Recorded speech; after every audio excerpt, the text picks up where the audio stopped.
This is the MLW Radio Network.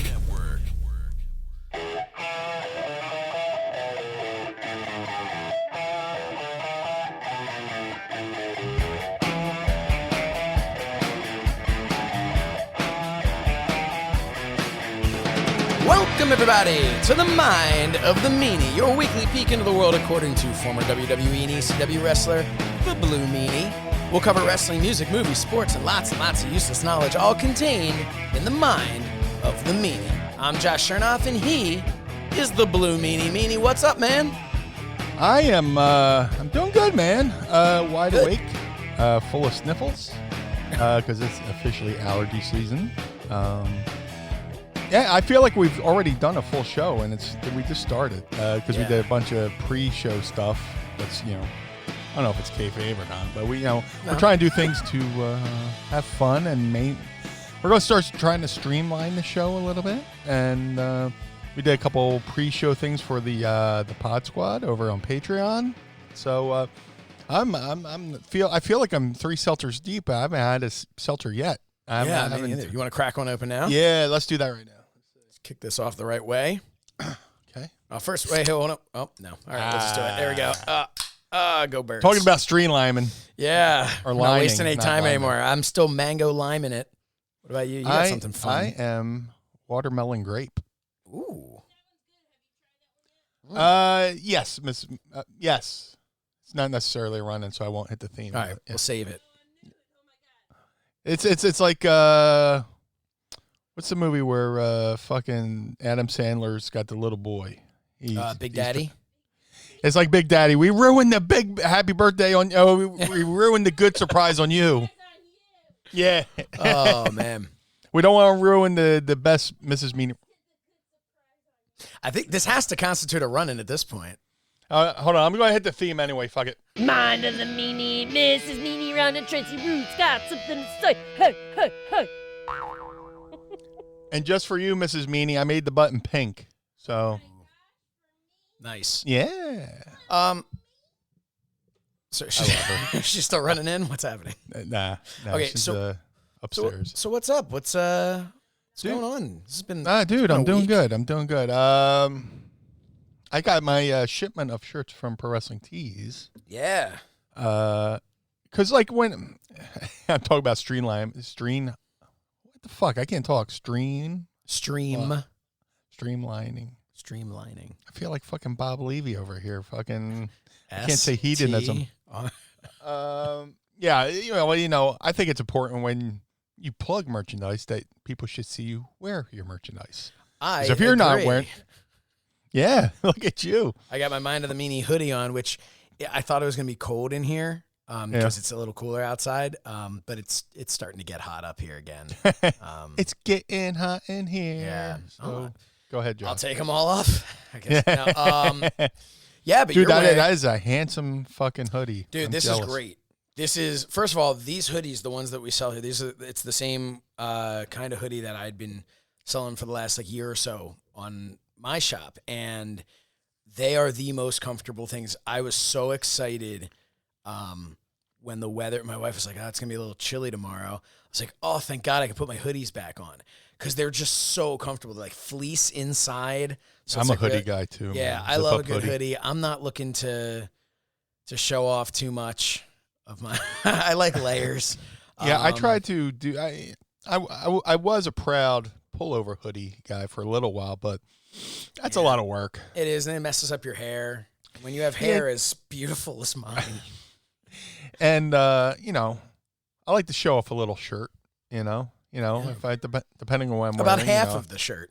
What you like to show cleavage. off. The rest is just I'll give you 3/4 shirt, cleavage. When I'm like, but if I don't want anybody to read my shirt, I just zip it up, Mm-hmm. But yeah, I'm a big fan of fucking allergies. You're a big fan of allergies, are you?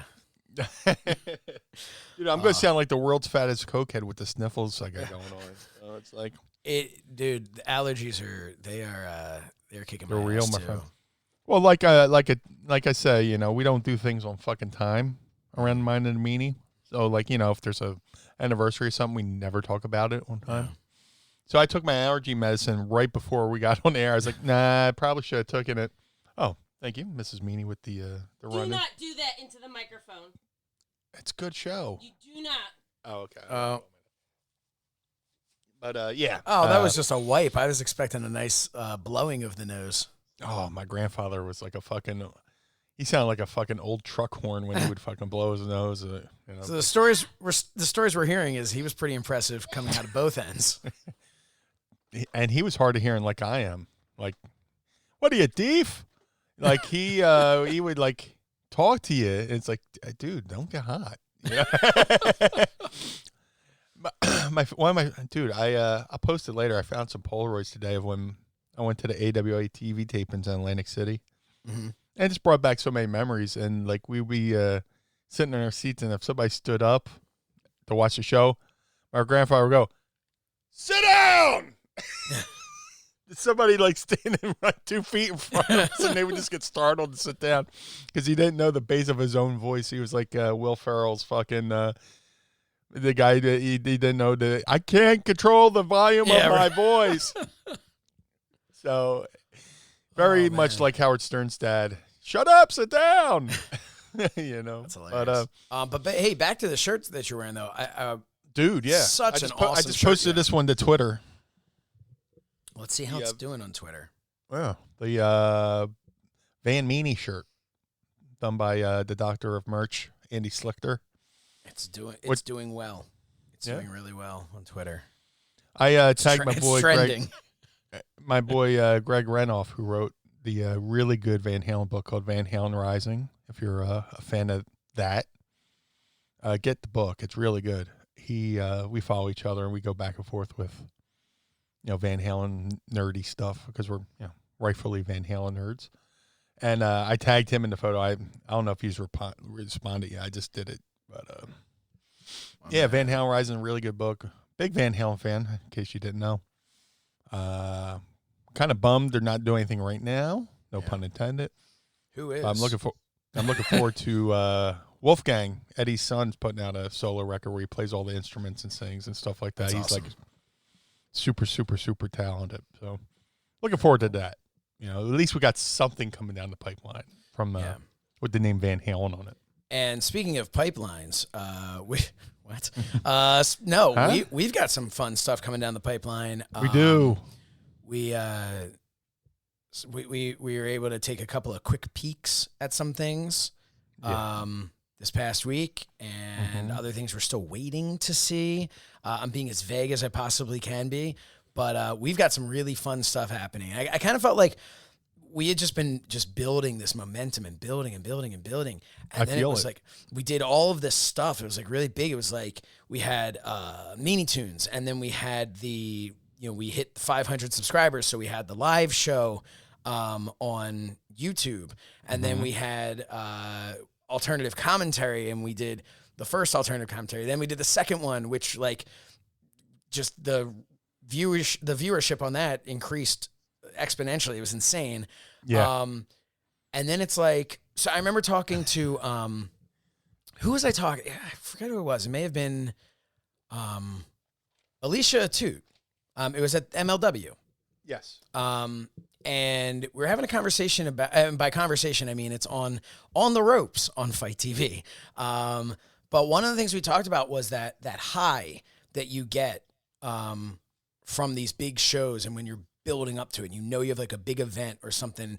And like Meanie, you had even said that when we did like the alternative commentary stuff on FITE, it felt like that day, felt like you had a pay-per-view that night, there was this energy, this excitement. What happens is you do it and you build up, and it's like literally like that next morning, you're just like, you're almost down a little bit, right? Because you're just like, wait a minute, I don't have anything today. I don't have anything coming up like in the next 40 minutes, and like, so we kind of went through that, and now I'm so excited because we are back to like, we got some big things coming up soon that we're going to be able to announce in the next, month or so. And so I feel like we went up, and now we're like building again slightly, at least within ourselves. We're building that excitement again. Yeah. Like I said, I love, we start doing this by ourselves, when we were recording, we flubbed. All right, fix that in post. Mm-hmm. Now we're doing it live to Patreon. Really gives us no wiggle room, Everybody else thinks we just got better or got worse. No, everyone thinks we got worse. That's what happened. But we've always been this bad. But with the alternative commentary, it's just, you feel this thing. You feel this excitement. I haven't, I always feel some excitement, but the thing of being live for not knowing who's watching out there in the universe is always exciting. And like you said, there's a high that comes with it. That way, when we're finally off, it's like like an adrenaline kind of thing. Yeah. So it's funny you said. You just reminded me. The viewership from the first alternative commentary on FITE to the second one jumped exponentially. Yeah. Reminds me of the time Al Snow did the prank on Val Venus where he put his phone number out live on Sunday Night Heat. And then the next night, the first night, with the Pepper, missing photo, which I have on my wall. It's pretty cool.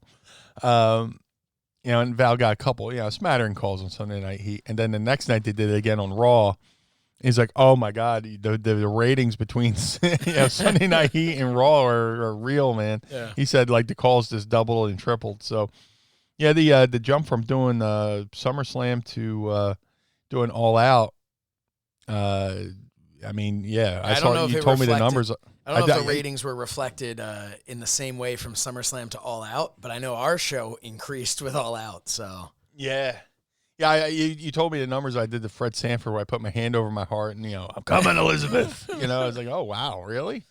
Yeah, it was, so cool that so many people tuned in to check that out. And one of these days, I'm going to have a smooth alternative commentary. Little inside baseball. Like the first time we did it for SummerSlam, I kind of wanted to have my tablet on the side. So I could watch have the feed off to the side while I'm watching, SummerSlam and commentary, just to give it a little peek here and there, make sure I'm centered, all this kind of good stuff. And leading up to that, I couldn't find my tablet. So I'm running around. Oh my God, it's in the car. I ran out of the car. I've tore my car apart, came in. It's in my, I have a travel bag that I, keep my, stuff on when I travel and stuff. I was like, is it in there? I couldn't find it. I was like, shit. Well, I got two laptops here. And if you watch that first alternative commentary, I'm off to the side trying to punch up FITE on my other laptop. Yeah, you're like, we're live, pal. I was like, shit. So I didn't get a chance to watch it. Well, that's the other thing, too. The way that it's set up, we talked about this before, and Ecamm Live, I talked to them, and they basically told me that the issue we're having doesn't exist, that it's impossible. I was like, well, it's not. Because the way that we're doing everything now on YouTube right now is we're streaming to our Patreon members over at patreon.com/mindofthemeanie. Only $5 gets you in the door. But the way that we're doing that, I hear myself, I hear you, everything in my headphones, and you can hear everything that I'm doing, any effects that I'm doing, anything. Mm-hmm. The way we do alternative commentary, for whatever reason, when we're sending that signal to FITE, it's different. I have to be plugged into my computer. I can't hear myself. I can only hear you, and you can't hear any of the effects. So, or I'm sorry, you can hear effects from my Rodecaster, but I can't hear them from the Rodecaster, and it's like a whole disaster. So what happened was in the beginning, you were looking down trying to set that up, but also what you didn't realize was we had the whole intro going. But you couldn't hear the music. If you would have been able to hear the music going, right, you would have known that we had the intro going. All of a sudden, it just kicks in with me going, welcome, everyone. And you're like, oh, we're on? What the hell? So, that's a little nugget for everybody to look at, go on FITE TV and look that up. And you see me, I hear it. I'm like, oh, shit. Yeah, because, we're trying to, we're trying so hard to figure this stuff out. Well, now the one we did with All Out, I was on the road. We had to do some family stuff in Connecticut, and Mrs. Meanie's brothers were kind enough to let me use their house, go over to their house, use their internet. I brought my my travel laptop. I hooked that up. I'm hardwired in. I'm trying to hook up everything. I bring my mic stand. I forgot that I don't like. I have the thing that holds a regular microphone, but I took it off when I got the Rodecaster mic, so I forgot to bring that. So I'm like, shit, I'm gonna have to hold the mic for 2 hours or however long that is. And then like me and you were having like issues, leading up, like almost seconds until we went on the air. It's kind of like We should specify these were personal issues between me and Meanie that we were having issues. We will have a Donnybrook at later said date. I virtually slapped him in the face with my glove and challenged him to a duel. And then we went back to back. It took 20 paces. Yeah, and we were both blown up. We threw seltzers at each other. That's what real men do. No, but we were having so many technical issues. Again, it was like but it was it was fucked up. But it was kind of exciting. Yeah, it was like because we're like, okay, like the clock is, and that's the beauty of going live. It's like these technical issues. It's like, well, we're either gonna figure this out or we're just totally screwed. And we figured it out literally. It was so down to the wire. But we figured it out, and we were able to bring you alternative commentary. And I feel like by the time the show started, we were exhausted because we'd been trying to do this whole Dude, I was exhausted mentally, emotionally, and like I was sweaty. It's funny how remember we were doing SummerSlam. We're like, oh, this is a 4-hour pay-per-view, blah blah blah, and then on the third hour, and we're like, oh, that's it. So we go into All Out. We're like, oh, this would be like a 2-hour pay-per-view. Like third hour, I'm like, motherfucker, I got to take a pee. Yeah, it just kept going and going. Yeah, I was like, oh, come on, guys. So I decided I made a decision. So I had been down in my basement recording those, which we talked about before. Right. And my basement wasn't finished. But we just started after delay after delay after delay. We finally just started. We put all the tracks down for where the walls are going to be. And I've got so I hung the Mind of the Meanie poster and all that stuff with the kind of Velcro command strips onto the wall that I had there. So I still have the command strips, the Velcro parts on there. So I was like, you know what? As like a little thing where like, I'll know, but people who just are down there won't know, but unless they listen to the show, right. I'm keeping those little command strips up on the wall there. I was going to pull them out. I'm like, I'm not pulling this down, whatever. I'll keep them on. We'll just throw the wall up on top of it. So that's kind of like, to me, that'll be like a fun thing one day if we ever had to 20 years from now, cut that wall open for some reason. You just remind me they've, the ECW arena, it was, what it was, and then somebody went in and leased it out. They're going to turn it into something, and they gutted the whole building. But when back in the day when John Filipavich was doing Bob R City, and they were going to have the premiere at the ECW arena, like you would go in there, and there's like a part of the wall where it says ECW on blue spray paint. Mm-hmm. Well, that was when I was BlueDust in ECW. My outfit was basically Looney Tunes pajamas that were gray, and I just got blue spray paint and spray painted over everything. And to the point where the boys were like, "Please stop it! You're getting us all high with the fumes." So I spray painted that, and then I put the can down. The can disappeared, and I next thing you know, I'm watching the TV, and I want to say it was Dreamer who spray painted ECW on the wall in the locker room for a promo for Hardcore TV. So when they gutted the ECW arena and we're walking around, I saw the ECW thing on the back wall all these years later, wow. Untouched, unfucked with. Because other promotions that run there, they could have easily went over there and X'd it out or whatever. But you said, those Velcro strips will be there. Those years, all those years, I knew that blue ECW was my BlueDust spray paint that I sprayed in my Looney Tunes pajamas on. Well, I got to tell you, your story is definitely cooler than mine. Well, you know what? I left a piece of Velcro on the wall, and yours is like, yeah, I remember this monumental moment when Tommy Dreamer sprayed a thing with the spray paint from my character. Yeah, no, that's really cool. So, but I mean, did they eventually, is that gone now? Oh, it's gone now because they repainted the walls, redecorated. But I have a good idea where it is on the wall, so I just walk by and I look at it, give the wall a little wink, What's up, man? So there's like, that reminds me of a nipple in my old office, and allow me to go into further detail. So, real quick, Yeah. hold your thought. I will We'll get hold to my nipple. Hold on. Yeah, please. When I went to WWE and they were like, "Oh, I pitched BlueDust like we've talked about before," and I said, "Hey, do you want me to get new gear that looks like Dustin's?" And they're like, "Yeah." And Ventures goes, "Nah, just use just use what you used in ECW." I was like, "Fucking pajamas? You want me to wear pajamas on a fucking WWE pay-per-view?" So I spruced it up a little bit. Went to my airbrush artist and said, I've showed her, Dustin's the back of his gear.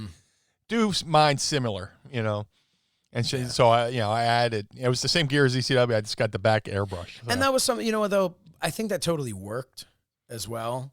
Yeah, with my character, yeah. It worked because it was like you've made this makeshift type of thing. But had you not added that to the back, I feel like it would have, unless you remembered it from ECW, I feel like people would have been like, I don't know, but it still worked. I mean, it really did work for the character and what it was. I've had this talk with people where, I had to modify, I wear half shirt and Daisy Dukes in the ring, and I wear the little shooter boots. But like when I first started, I had gear, but like when I got the character, normal wrestling gear wouldn't have fit with my character because my character was so crazy and out there. So like I would wear like those like those high tech boots that like were the big rage in the '90s. I wish I could find a pair. They were so comfortable, but that was like the boot alternative to most wrestlers in the '90s. Just Incredible wore them. A whole bunch of different wrestlers wore that style of high tech because they kind of look like wrestling boots. Yeah. I think Bulldog wore them when he came back with jeans. I will tell you, though, they don't feel good when you're getting kicked with them. No, they don't at all. I've been on the receiving end, and I don't care how light that kick is. Shit just tears you up. Little useless knowledge here. When Al Snow had the infamous Hell in the Kennel match or whatever it was. Against Kennel from Hell. No, yeah. Kennel, right? Yeah, Kennel from Hell match. Something like that. Right? Yeah.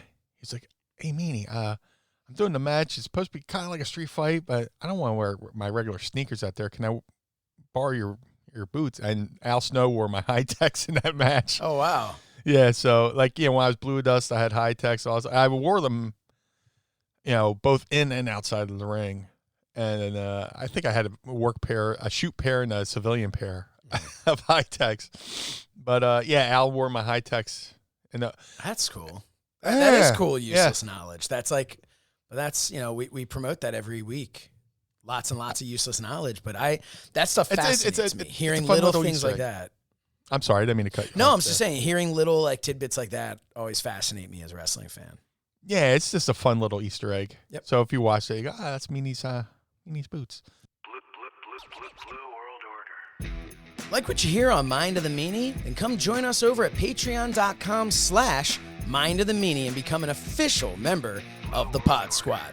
We have exclusive merch, monthly watch-alongs voted by you, plus you get to watch every episode of Mind of the Meanie live. It's like Fight Club, except we talk about it. If you want to be a super secret Pod Squad member, come join us on Patreon. And aside from everything I mentioned before, you also get 20% off all of your merchandise over at ProWrestlingTees.com/Mind of the Meanie. And there's just so much more. So head on over to patreon.com/Mind of the Meanie, check out everything we have to offer, and become an official Pod Squad member today. Say hello to the Pod Squad, man. It's really good. Like when Devon Dudley debuted for ECW and they didn't want him to wear his A-Train boots because they're, they were afraid. He debuted under a mask. They just wanted to see his in-ring work. So he wore a mask and all this stuff, and he wanted to wear and he wore a pair of my boots. Again, I brought in a pair of the shooter boot. I mean, the wrestling boots I wasn't wearing because it doesn't fit my character. Mm-hmm. So he started doing that. And then after I couldn't find high techs anymore, I just started wearing the amateur wrestling shoes. Mm-hmm. A, because I like them. They're comfortable. B, and this is for any aspiring wrestler out there, if you're not 6 foot or whatever and you want to look taller, the trick is to wear a shorter boot. Get a lower cut boot that makes your leg look longer. So when they take photos of you, you look taller. I always thought the trick was to get boots like Kane had. The, the quadruple layered heel in them. Yeah, it looks like a triple classic from Wendy's. Yeah, right. Like a triple classic and whatever. Yeah, I mean, you could get the lifts. I don't even know why Kane had lifts. The dude's like legit 7 foot. I would assume. Well, so is he shorter than the Undertaker though? I don't know. See, yeah. I always assumed he got lifts so that he would be equal to or even taller than the Undertaker. Right. For the sake of the character. Some guys got lifts on the boots, and then sometimes they would put something in the boot that would elevate them in the boot. Kind of like a high heel or something like that. Which I always thought, man, that's got to be. Jericho's boots always looked a little higher. And these are things people are going, why were you paying attention to that? Because I'm 5'8" and I wanted to be a wrestler. That's why I was paying attention to how the hell to make myself look taller. Yeah. But the wrestling shoes, because I was an amateur wrestler, and so when I first started pro wrestling, it was wrestling boots, wrestling shoes. I already owned them. So I just wore that, and I got kick pads. And a lot of people, you would find on the indies, especially the indies at that time, like late 90s, early 2000s, everyone had kick pads. Yeah. I never did everyone had the baggy pants, They look like trash bag pants, the plastic pants. Yeah, everybody did. I never did that, though, because again, coming off of being an amateur wrestler, I wore, like, the singlet, much like the people who came before me, like a Kurt Angle. He and I very similar in our amateur backgrounds. So I thought that, and again, you can get my shirt. Sarcasm is my superpower. He's almost caught up to you, though. Yeah. Yeah, I actually just sent him over a DM with some training and nutrition guidelines. And he wrote back and said, if you do this again, I'm going to take legal action. So, I wrestled Kurt once. Yeah. And it was never seen, but, was he a little stiffsky? Hey, brother, the Olympic kid's a little stiffsky. No, seriously. When I was in WWE, I guess I debuted October. Right around New Year's, Bruce Pritchard approached me because, hey, we got you booked for the next Funkin' Dojo, Dory Funk's dojo. I was like, great. Just give me the details. Mm-hmm.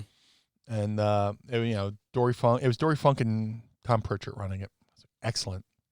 So for a week, they put me up in a hotel, me and a bunch of other guys in a hotel in Stanford. And we would go over to the production studio where they had the ring set aside. Everybody's seen it, when they showed like footage of Edge and Droz and all the young guys. Is that like where The Rock's training? Yeah. Before he debuted? Yeah. Exact same spot. So, we wrestled. Everybody had everybody worked out every day. They would start off, warm-up drills, get you nice and loose, bump drills, little cardio drills. And then you would have a promo and then a match. And it went smooth. Everybody had a smooth camp the last day. And then, like, me and Kurt were, like, the last match of the last day. And it just kind of, like, fell apart. It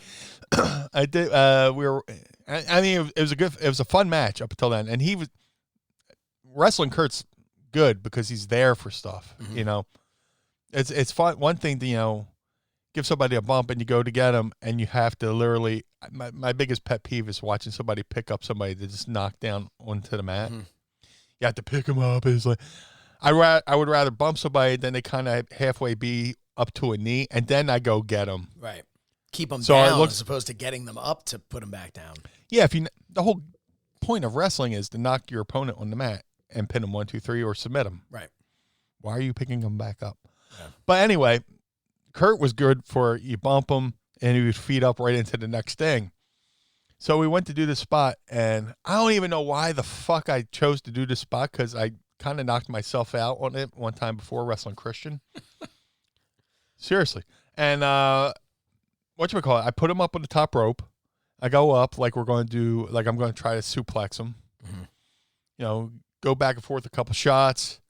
He shoves me off, and I do the nesty plunge backdrop, whatever. Mm. Now, I've done this with Christian. Well, I jumped a little too hard, and my momentum had me high up on my shoulders, and I just whacked my head right on the canvas. So me and Christian did this, and we were wrestling in the TD Garden in Boston. I did that. I landed high up on my shoulders, hit my head on the canvas, and I look up at Christian, and everything's like in negative form. Like when you look at a photo negative, everything that was in color went to black and white and back. Oh, jeez. So thank God we were going home at that point. But so I'm wrestling Kurt, and like a total fucking genius. I was like, oh, let me do that spot I can't really do well. Yeah. So remember that one that almost killed me? Let me try that again. That seems like a good. Yeah, young and dumb. But yeah, I take the bump, and Kurt was going to come off with a high crossbody, and I went boom. He goes to do the high crossbody, and he totally Wile E. Coyote'd off of me, like when Wile E. Coyote's on the rope and he's swinging like Tarzan, and he just hits the side of a building and then slides down the side of the building. Kurt hit me like boom, and just like slowly slid down to me as I went, where am I? Oh man. But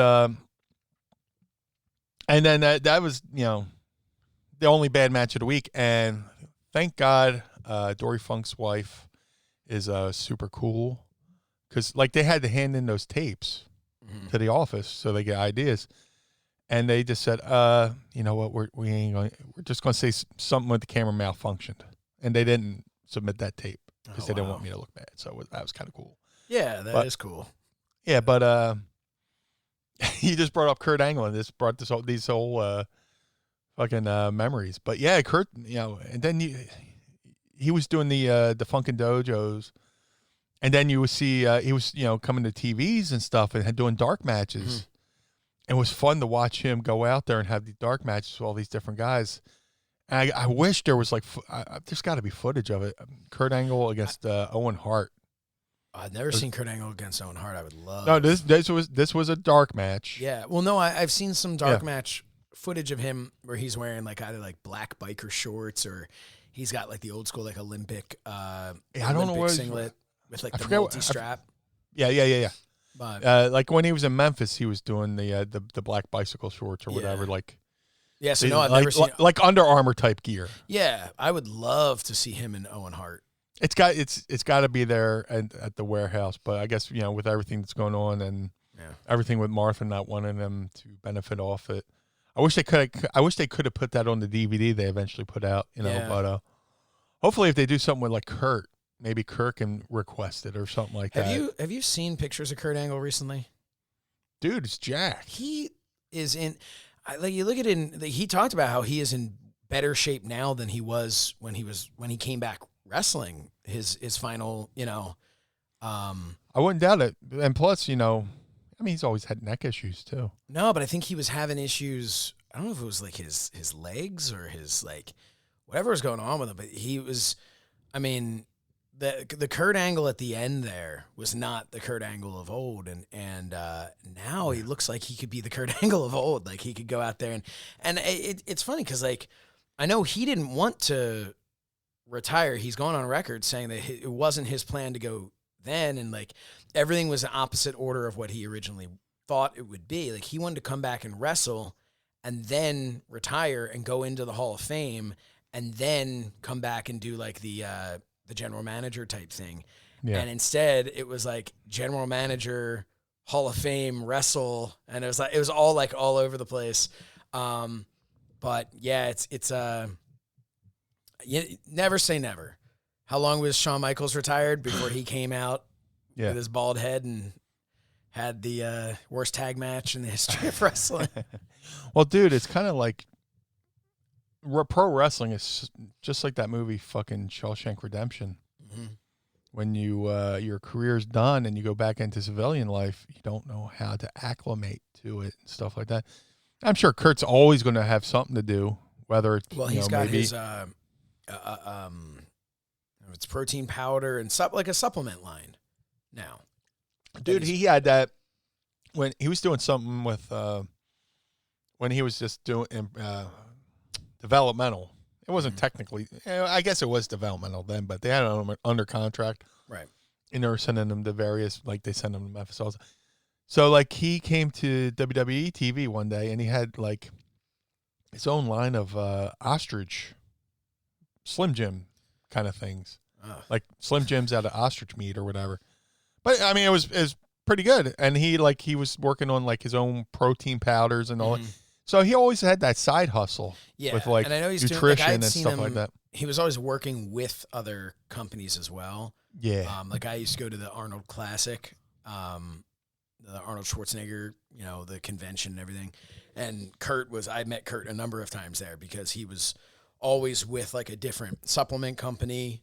But now apparently he's doing his own and that's awesome. I think that's great. That's why he says that he turned down an offer from WWE to, I don't remember who it was. I think it was Matt Riddle. They wanted him to manage or do something like that. And he turned it down. I think part of it was just a timing situation because he needed to focus on this other venture that he's doing. So I think that's awesome. And yeah, that's the thing. Like you got to have something else. You have to have, like you've talked about how this podcast and things like that being an additional thing for you outside of, being in the ring. And that's it. You got to have something else because you can't be an entertainer or an athlete or any of that stuff for so long and then just stop. Yeah. Like, well, that's what young guys getting into the business need to realize too. They need to have an alternative plan. Yeah. An alternative commentary, but an alternative plan.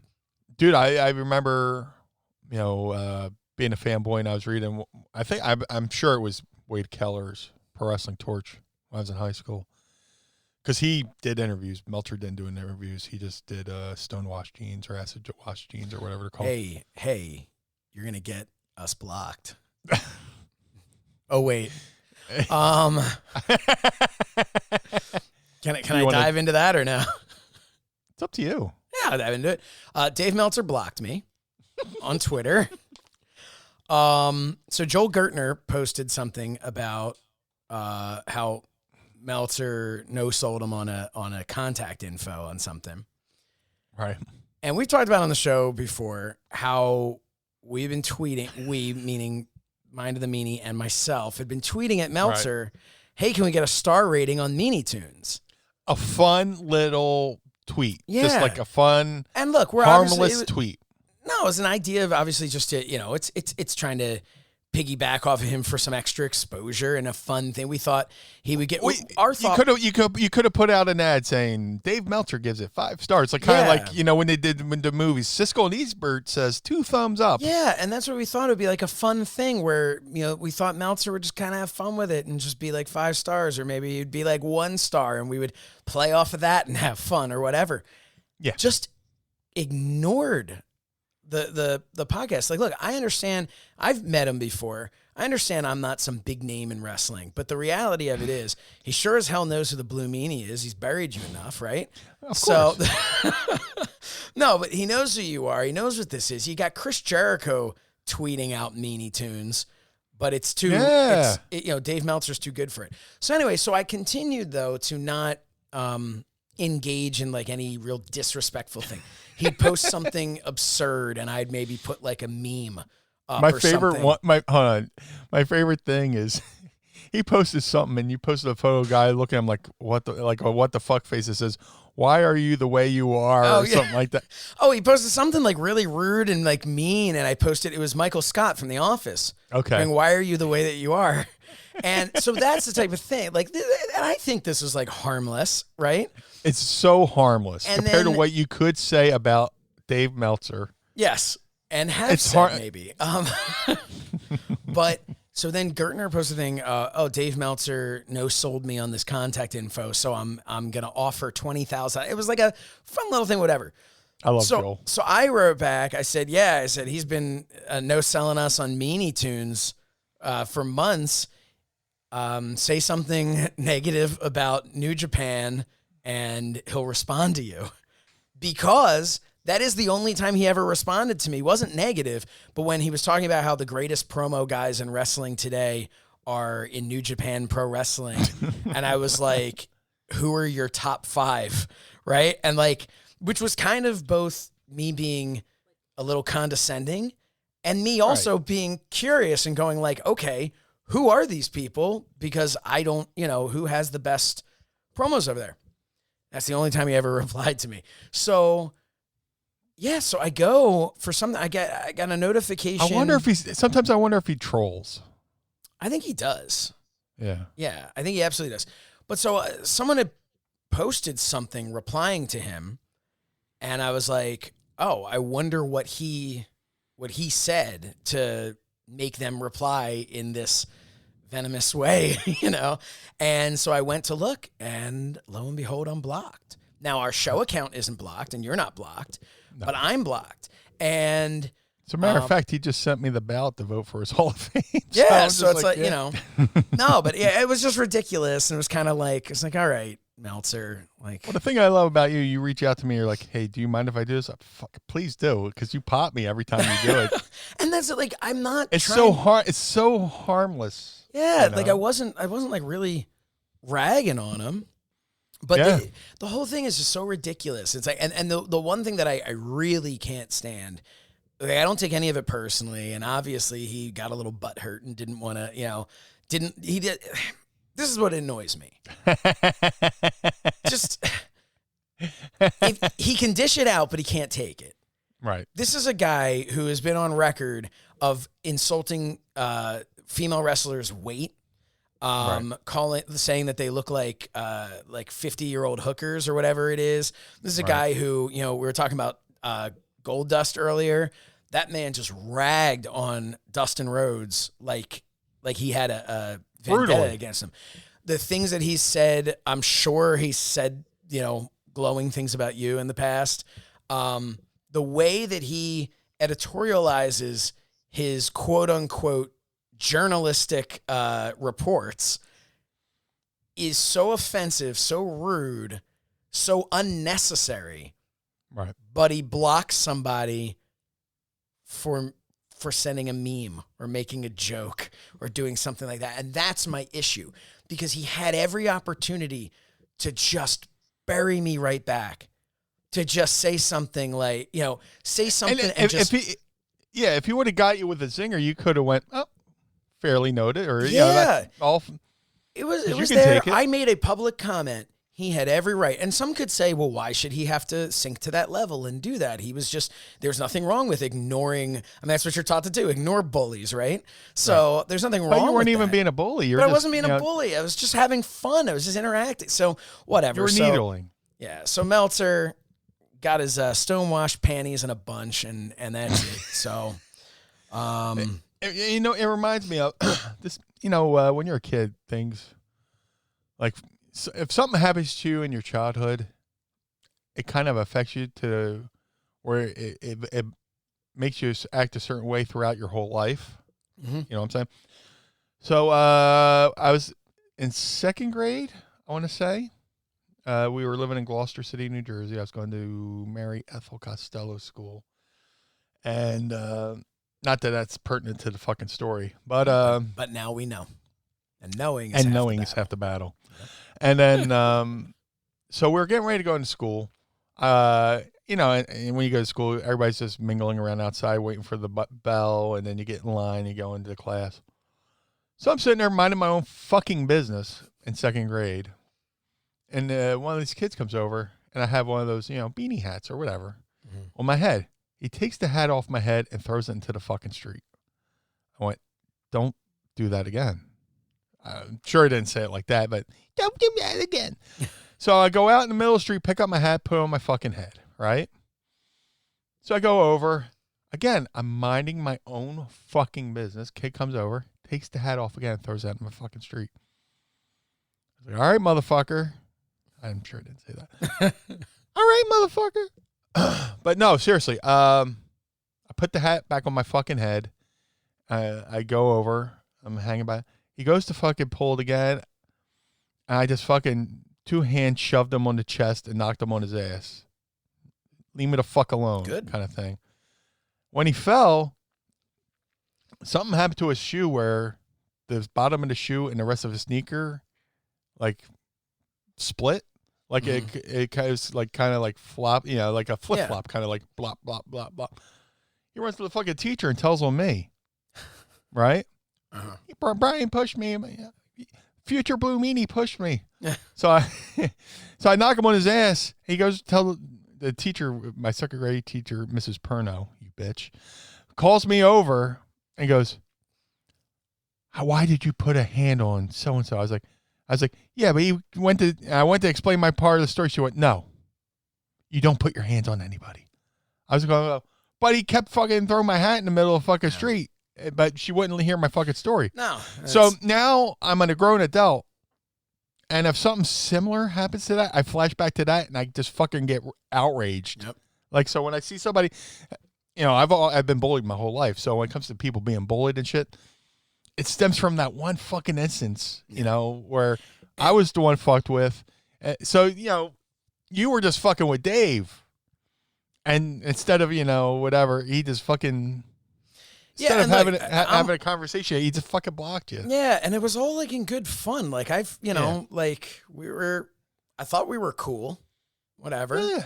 And we're also, and this is the thing, again, you're talking about like, this is a guy who's made a career off of taking pot shots at people. Yeah. Like, this isn't like I went and was and said something negative about Bill Apter, who's made a career out of making sure he says nothing but nice, kind things to people. You know what I mean? Be a Bill Apter. Well, in a world full of meltzers, be Bill Apter. And if you can't be a Bill Apter, be a George Napolitano. But no, but what I'm saying, so it was like it's ridiculous. Like it was absolutely ridiculous. But a funny thing, because I was bullied. We've talked about this on the show and right. off the show. We've even had conversation. I was bullied a lot to the point where in 7th grade, I ended up leaving my school and going to a private school because I was just so, it wasn't working out for me getting bullied like that. Right. And my bullying didn't really stop until I joined the wrestling team. So it was one of those like Disney stories, right? Like I had to join the wrestling team. You were literally the cartoon inside the wrestling magazine where you see the kid on the beach. On the beach getting sand kicked in his face, and then he goes and works out. Now he's beating up the bully. Yeah, that was literally one of those things. But it was honest. It was one of those things where and there's some common sense to that, because if you're a bully and you're going to go around, because I even got bullied when I went to the new school. But if you're going to be, and then I joined the wrestling team. So if you're a bully and you're looking around and you're saying, who should I pick on? Who should I pick on? Maybe it's not the guy who just had an undefeated season. And yeah, I totally just put that over. But maybe it's not the guy who had an undefeated season in wrestling. Nice maybe I'll Al go Bundy pick on that move. other kid. What's that? Nice Al Bundy move when he talked about scoring 7 touchdowns in a high single school game. Yeah, absolutely. Do you want me? I can show you my medals. My varsity letter. Put it right are on they, the other side of. Yeah.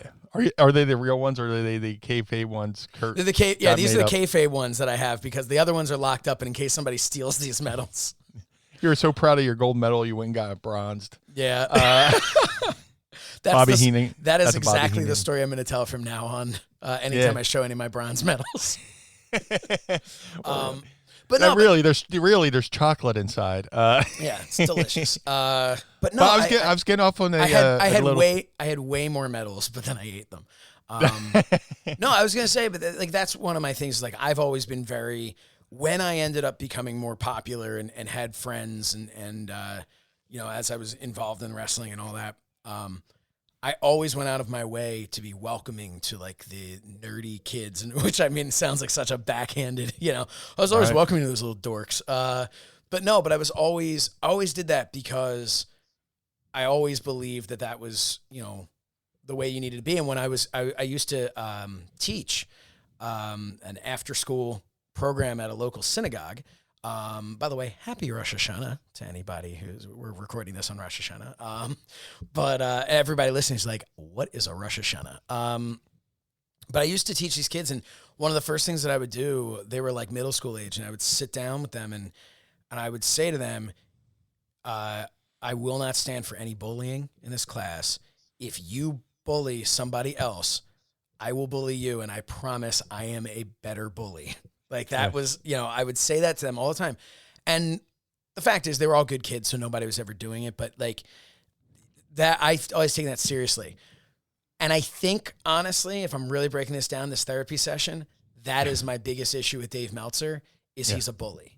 He absolutely is. And he's the original keyboard warrior.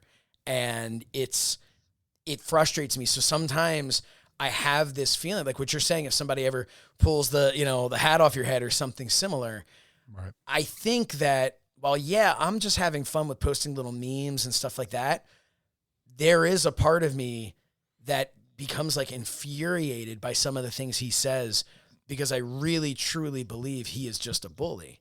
And he sees these pro wrestlers and he goes, oh, they're a big wrestler. I guess I can, and in some regards, you're a public figure. You open yourself up to that. But A journalist, but it doesn't. doubt. But and that's the thing. And he's not a journalist. And I've covered that on an episode of So Says Shernoff. Right. He's not a yeah. journalist. But regardless, we'll move on from him. I give him one star. But you just put a thought in my head when you said people are home going, what's a Rosh Hashanah? Yeah. And a Rosh Hashanah is a Rush cover band where everybody's dressed like members of Shanana. So it's Rosh Hashanah. Oh, But, Andy. and if you're Get to offended, work. I'm sorry. Get to But work that's on that. the first thing that popped in my fucking head. So Rosh Hashanah, just to let you know, I because want to see Bowser sing Tom Sawyer. You know? so That's all. it's fantastic. I'm glad so- you liked it. So Rosh Hashanah, you can't get like offended by making, because Rosh Hashanah is Hebrew for Happy New Year. That's all it is. The Jewish calendar goes by a different calendar. So we are now in the year 5781, I believe it is. Okay. So it's And Rush did an album called 2112. So, exactly. dude, I'm sorry. I'm sorry. But That was bad. That was bad. No, that was not offensive, but yes, bad. Okay. No, yeah, so that's all it means. It's Rosh Hashanah is the, but it's Rosh means like head, like start of. Okay. Like, so the head of the new year. But Cool. yeah, I but learned that's something it. new. What's that? I learned something new. Yeah, welcome to Mind of the Meanie Hebrew School lessons. The best there is, the best there was, the best there ever will be. If you want in on the best wrestling tees in the business, Homage has you covered. All the styling, profiling, limousine riding looks from the rings of yesterday and today in super soft fabric and comfortable fits you can't get enough of. Yeah, that's right, man. I've been a fan of Homage for years. I've been wearing their shirts for years. Everything from pro wrestling to pop culture. And, dude, I get so many reactions out and about in the wild when I'm wearing my Dusty Rhodes shirt, or I'm wearing I'm a Funker shirt, or my old school ECW shirt. Homage makes shirts that are comfortable and stylish and definitely retro, which is the thing I've loved about them for years. Mind of the Meanie listeners, you can use the coupon code MEANIE for 20% off your first purchase at homage.com. That's HOMAGE.com. Ooh, the homage.com. Freak out! Freak out! Freak out! And like, Mind Oi the Meanie. yes. Oi the Meanie. Let me tell you about the Meanie. But yeah, That's a Bill After joke right there. So, We'll have yeah. to get Bill After do that rant. Oh man, no. But what I was, You talk about having flashbacks. I'm having flashbacks to the after chat. don't worry, I won't eat pretzels into your microphone. And listen, I'll tell this story because we said it and because we love This is said Bill. with love. This is said with love, and because Bill knew this was happening. So when we were doing the podcast, before we started doing it kind of like virtually, which was more of a schedule thing than anything, but we used to get together at my office and we'd sit in the conference room, and I had all the equipment for the after chat. And so Bill would use one of my microphones, and I had them, they all came in like these little bags and these like leather bags, and I had them separate. And I always knew which one was Bill's because Bill would eat pretzels while we were doing the show, which I'm sure sounds great on the air. I was going to say, not only great to listen to, but I always knew which one was my microphone because there was just pretzel spittle all over the micro. I guess we'll call it the head of the microphone, not the shaft. But not the neck. God. But Cheeky yeah, microphone, Bubba. that microphone cord is still working its way into the room. But it was rough. And I eventually reached a point where I had to start washing the little like sponge of the microphone because it was like I was worried it was going to start like affecting the sound quality. Right. But yeah, it was so that's that. So we love you, Bill. You don't listen. Yeah. But whatchamacallit? Yeah. I know I went off on the side road here, but that's the point where that's how we got on Meltzer. But when I was in high school, I was reading the dirt sheets, and I was reading Wade Keller. That's how we got off that tangent. And he did the interviews, and if in the world of Meltzer's, be a Wade Keller. He's good too. He did an interview with the $1 Million Man Ted DiBiase, and we were talking about side hustles. That's why I thought of this. Mm-hmm. I heard the $1 Million Man Ted DiBiase may have been involved in a side hustle lately. I wasn't even trying to go that way, but he said always have a backup plan. Have a side hustle. And I took that. I read those words, and I was a sophomore in high school. I went and I started going to. They had a career day, and they had like VOTEC, vocational educational education. So I signed right up because I figured for wrestling, I'm going to be a pro wrestler. Damn it! Yeah. But if it doesn't work. Because I read Ted DiBiase, he said nothing's guaranteed.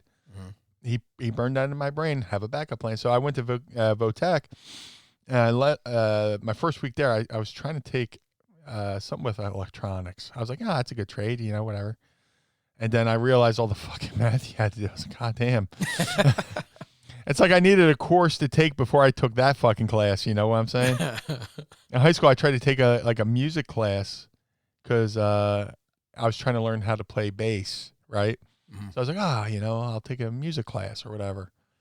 And I went to the music class. I was like, I am not equipped to take this fucking class. So I signed up and I took up like typewriting or whatever, which kind of still, I still one finger it, when I'm typing, but I know the ASDF JKL semicolon still. So, QWERTY. Yeah. So, went to VOTEC. I didn't like that. So I reassigned myself. And I had a friend who was taking graphic arts. Mm-hmm. So I was like, I'll sign up for graphic arts. And they had 2 different graphic arts. And I kind of wish I took the other one, but I learned how to typeset. I learned how to make, plates to go in a printing press. I did darkroom work, all this stuff. Cool. So I could make flyers, brochures, anything. Across their way, they had one where it was kind of the same thing, but they were printing T-shirts. And to this day, I go, man, I wish I learned how to silk screen and make my own shirts because I could be self-sufficient in the world of wrestling. Yep. But thanks to Wade. You can still learn. There are ways. I'm sure I could. learn. I'm sure I could. The fuck are you putting a print press? Yeah, where am I going to fucking put a print press? Yeah, try to sell that one to Mrs. Meanie. Yeah. Although, you know what? She would be churning out designs and T-shirts. Oh, no doubt. Like it's nobody's business. No doubt. Yeah. But thanks to, I know that's a little side fucking gimmick there, but, thank God I read, Wade Keller. And I know we just said all that stuff about Meltzer, but thankfully for Meltzer, I found my way to Al Snow School. Thankfully for Wade Keller, I learned to have a side hustle from reading his interview with Ted DiBiase. Because you really need one to have one in this business. And, not that this podcast is a side hustle, because I am in this for the fucking long run. Yeah. But, I have side hustles like with the cameos and this and that and the other thing. I think really honestly, the definition of a side hustle can turn into something else. A side hustle is if it's outside of, I guess, what your bread and butter is, right? Like, right. Like if I had a 9-to-5, my side hustle would be trying to, start something new. Yeah. I know so many people who want to start podcasts, but and I almost, a buddy of mine almost wanted to start one with me. And I was like, I kind of want to do something that's not, he wanted to do a podcast with me. And it was going to be like one topic. And I'm like, And thank God, I had the idea to do one with you where we could just literally talk about anything. Yeah. Yeah, this certainly is my not main one hustle. topic on this show. No. And I love it, and that's the way. That's how it should. That's the way it should be. Yeah. Just got notification that Andy Slichter just finished running the virtual gritty 5K very poorly.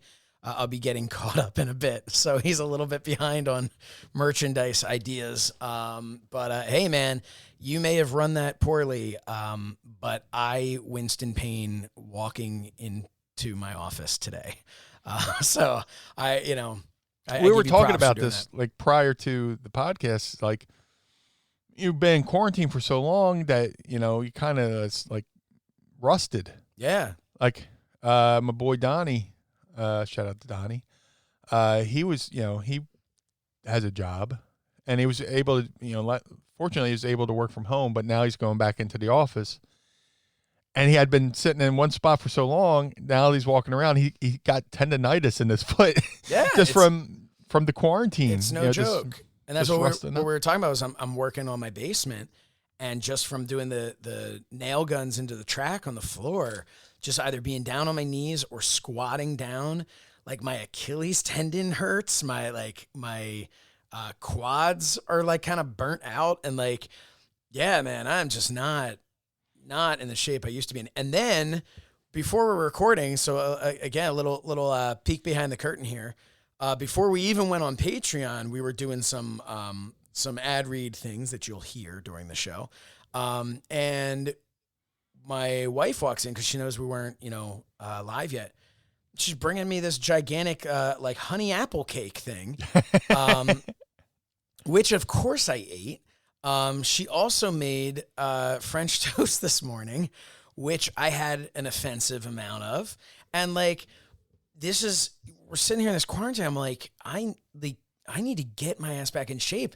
And it almost seems like for every mile that I do on the elliptical, someone's baking something else to bring into my house. Like and I'm just looking in the mirror. I'm just going, you're bigger than you were before. And then meanwhile, on top of everything, you've got the Blue Meanie posting pictures of himself looking slim over there. I wanted to bring that up. I wish. It's an illusion. Maybe it's an illusion. You might say it's an illusion, but you were looking good in that, thank you. That Channel 48 shirt.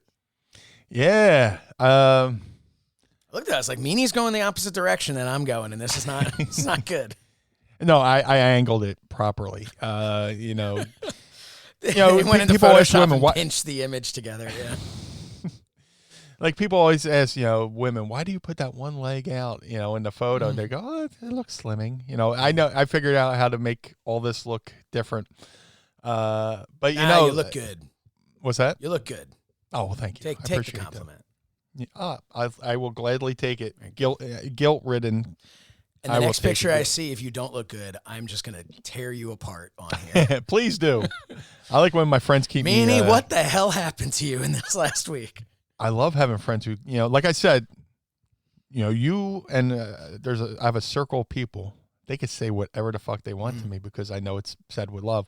But if a total stranger said the exact same thing, I will go, full Ralphie mode. Yeah, it's like Christmas if story. my daughter draws a picture of me and it has like a big round head, that's fine. But if the artist who does the caricature for Retromania, the video game, draws a picture of me and my face is just like 100 pounds in and of itself, like he sat on an air hose or something. That hurt a little, just a little. Yeah. No, it's fine. I did want to. I feel like I'm cutting you off on something. No. DDP Yoga. You had mentioned DDP Yoga before, and I don't remember if that was off air, on air, or whatever. But DDP Yoga, off. But go ahead. We all know it is. So I've been trying to do that, and of course I updated my phone, the iOS whatever the hell 14 something, I don't know, and so it keeps freezing on me. Which is fine. I mean, you got to give them a minute to fix the bugs. It's not like Apple lets them know here's exactly what it's going to be. Get your stuff ready. So, or maybe they do. I don't know. But trying to do the DDP Yoga. Have you ever tried DDP Yoga before? I did DDP Yoga once with Stevie. He did a DDP Yoga seminar at the Monster Factory. Okay. Which is Well, perfect. I know because Stevie they have, does. Yeah, Yeah, Stevie he's got does his own Stevie Richards Fitness right now, which is, he's killing it with. He's showing photos. I mean, Stevie looks phenomenal. Yeah. You know, all right, you know, he looks, as you know, most wrestlers describe each other. He's in shape. He's tan. You know, you always see that way. Yep. Oh man, he looked great. He was in shape. He was tan.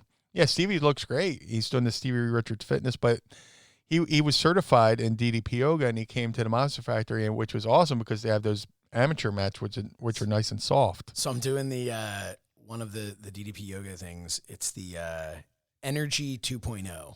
So it's called, one of the workouts. And I was doing that, and there's this one part, and I've done that like 1,000 times, that workout, but it always cracks me up every single time, where they're showing the person who like shows how to do it assisted. Like if you're not, you know, Yes. if you're still a beginner. Like Arthur. Right. But this was, I forget the woman's name who's in it. And DDP's like, my man Stevie Richards is going to bring this chair in. Thank God he's not going to hit me with the damn thing.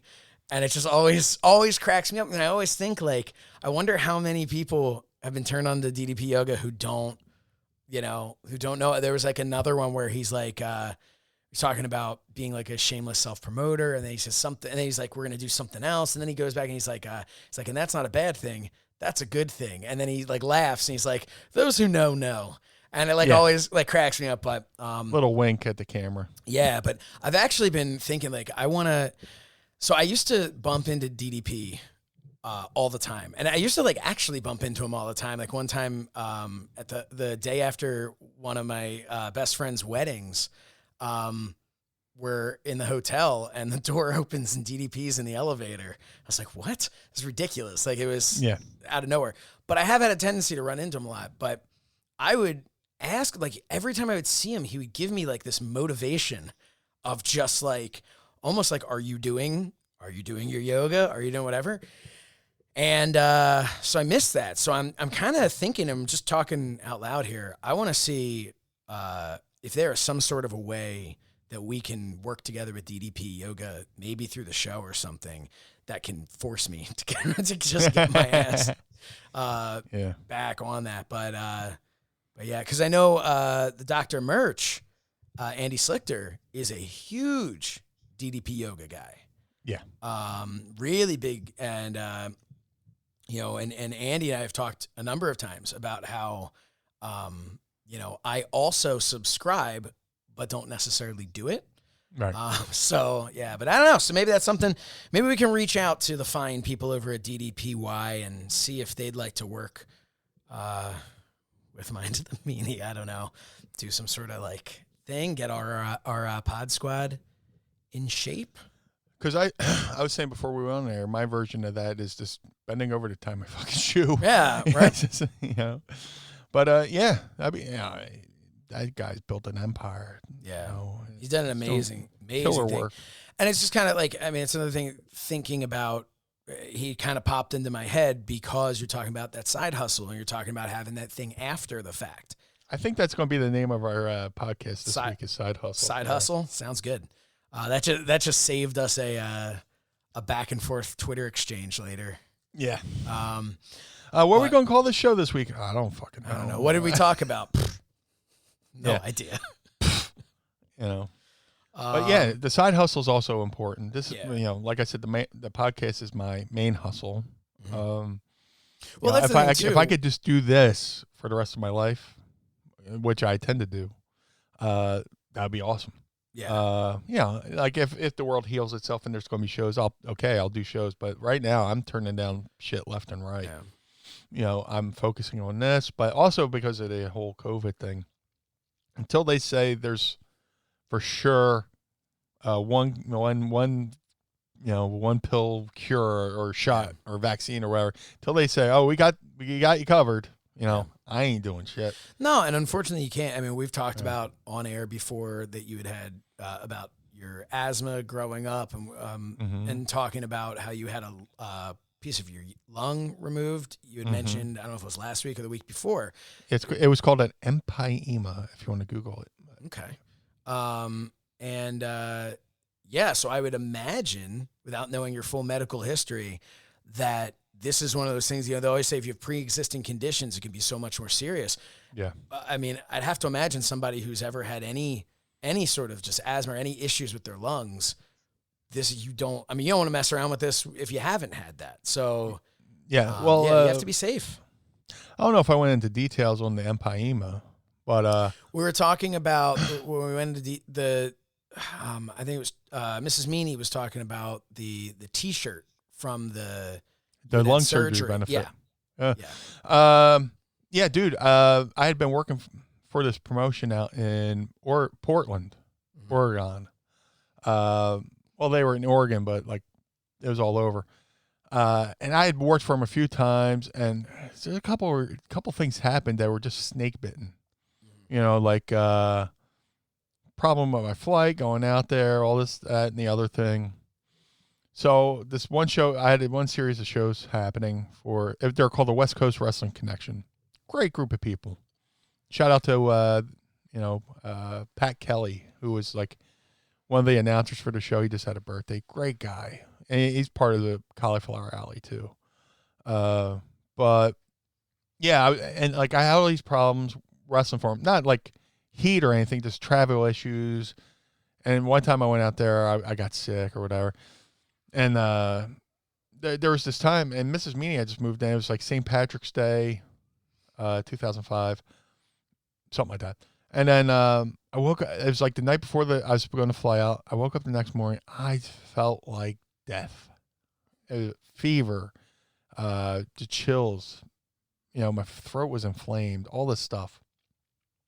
And by rights, I should have said, I ain't going on this trip, right? And I didn't know what it was. I thought, wrestlers work sick all the time. Sure. Which, back in the day, which is fucking stupid. Go to the doctor, But, I'll fucking, you know what? I'll go do these 2 shows with the flu. I'll get through it.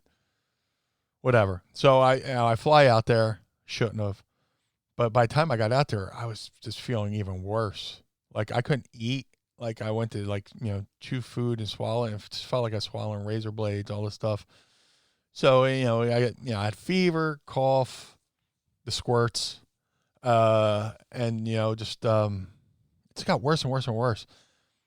And like I talk about these guys, before because they gave me the super cheapo flight where.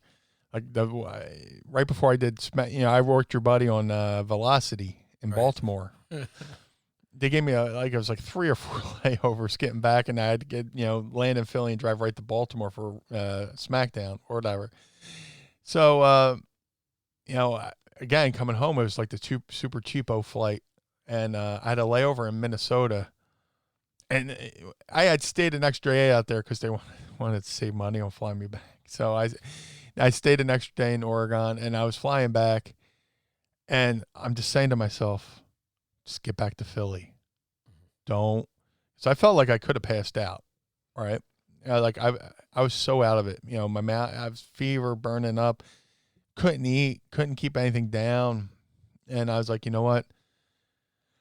Please, if there's a God, let me just get back to Philly. So I made my connection from Portland to Minnesota. And, I was texting Mrs. Meanie. I was like, hey, I'm really fucked up here. I'm doing my best to get home. And, while I'm in Minnesota, I'm trying to make my connection. And I literally must have looked like The Walking Dead, just slowly walking, pulling my Pullman bag. And I see Shelton Benjamin, of all people, comes up to me in the airport in Minnesota. Hey, Blue Meanie, how you doing? Hey, what's up, man? How's Steve? He asked me about Steve and all stuff. And I kind of felt like a dick because I it's easy to say, I was sick, but he could easily thought I was like gimmicked up on pills or whatever, Oh, man. Walking around in a soma coma. And what year was this again? 2005. So this was 2005. Okay. So this I was making my comeback from the whole JBL thing, and I started getting booked, bookings. So and this stuff was like that. after the Velocity tape. It might have been before. Yeah, you know what? It was definitely after that. Okay. Because I think I was done with WWE by then. Okay. So I it was was after trying, I that. mean, not that it's necessarily important to the story. I was just trying to get my timetable right. No. That's fine. So I make my connection in Minnesota. I'm like, and my other thing is I'm trying not to no-sell this because I don't want to look sick enough to where they fucking detain me and make me stay in the hospital over in Minnesota. I'm like, fuck. So I land in Philly, and I have a buddy who was going to pick me up from the airport and take me home. It's like, hey, and I was going to come home, and Mrs. Meanie was at her job, and normally I was initially scheduled to come home, land, and then when Mrs. Meanie was done work, drive up, pick her up, bring her home from work. But I was like, hey, man, I asked my buddy, I was like, hey, man, do me a favor. I just need to go home and lay down. And please go pick up Tracy at work and bring her home for me, please. He's like, yeah, sure, no problem. And I go home, I lay down, I just strip off all my clothes because I'm burning up, and lay down on the bed. And I had him stop somewhere like CVS to pick up like a dehumidifier or something like that because it was a humidifier. Thank you, Mrs. Meanie. So I'm laying there. I buy the I give him a couple bucks. Please just run in and get it. I'm like fucking dying here. I feel horrible. It's like the worst I've ever felt in my entire life.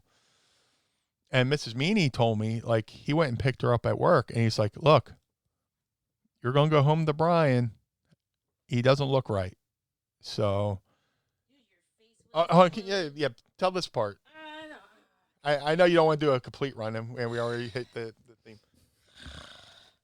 What a downer. I'm disgusting. I was out painting in the yard. Oh my God.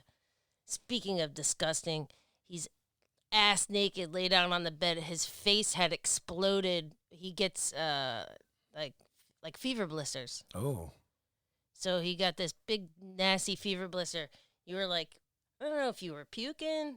I know you were shitting nonstop, which was horrendous. And you started coughing up blood at some point. Yeah. So this isn't the sniffles. No. I mean, that's, No, I can hear. Okay. And that's kind of like, yeah. So that paints first of all, delightful picture. But also that really does show, like, this is not like you're coming home and Meanie's just, I'm not feeling well. I got to just kick this bug. It was bad. It was real scary. And I had just moved in with him. Like I'm from Connecticut. I don't drive. I have no idea where I am. I don't know his address. Like, yeah, it was real. And we had to go. Eventually, we went to the emergency room, and I had to help fill out the papers. I'm surprised I knew his last name at this point. Like, it was really like it was that new of a relationship. Like, I moved down. I came down for Valentine's Day and never went home. And by St. Patrick's Day, he got a fever. Oh man. So that's a month. So I was here for a month. Yeah. Man. And not funny, but kind of funny. He was in the emergency room all night while they waited for a bed to open up in the hospital. And at some point, one of the nurses goes, his shoes don't match. Because we rushed to get him dressed and get him out of the house. His shoes didn't match. Yeah, and I had called for a cab that never came to take us to the hospital. There was a point I was laying around.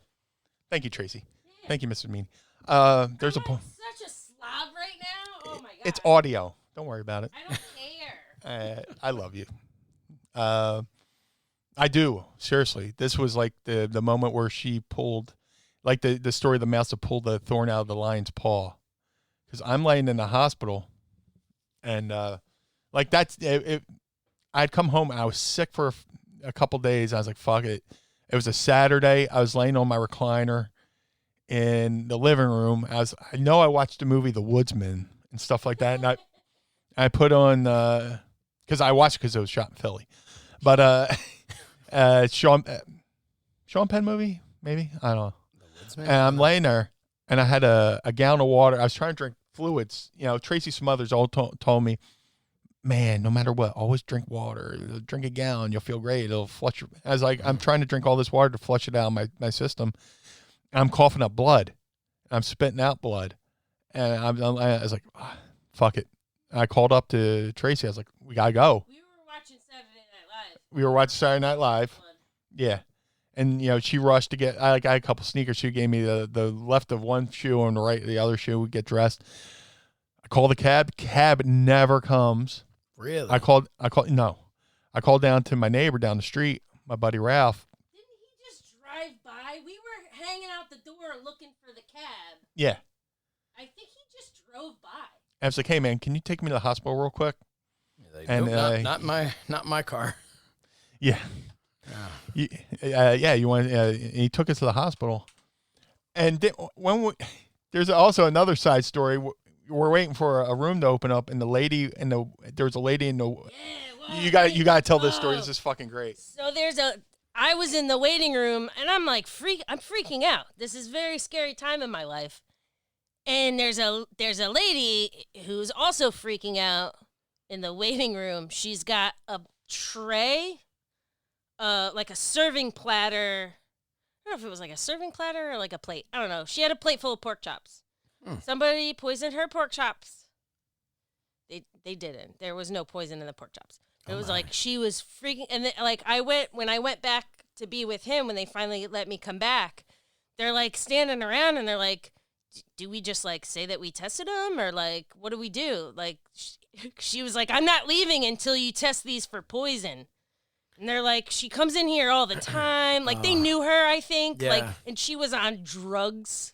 Oh, boy. Her pork chops were not poisoned.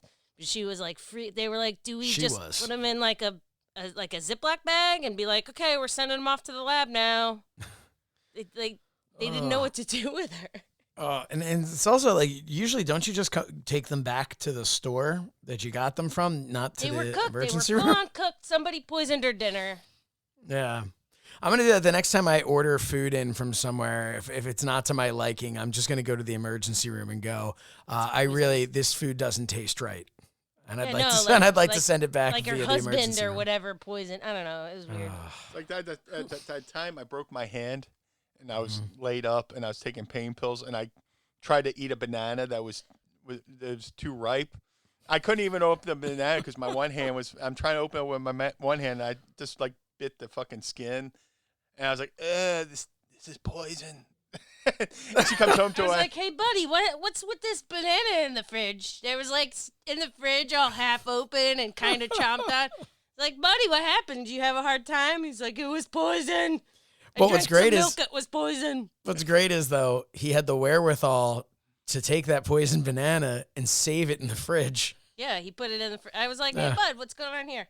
Oh, I was so doped up. That was like almost the anniversary of when you had your lung surgery too. Yeah. So back to the lung surgery thing. I don't know any of his friends. Mm-hmm. I had his cell phone. I didn't have a phone at the time.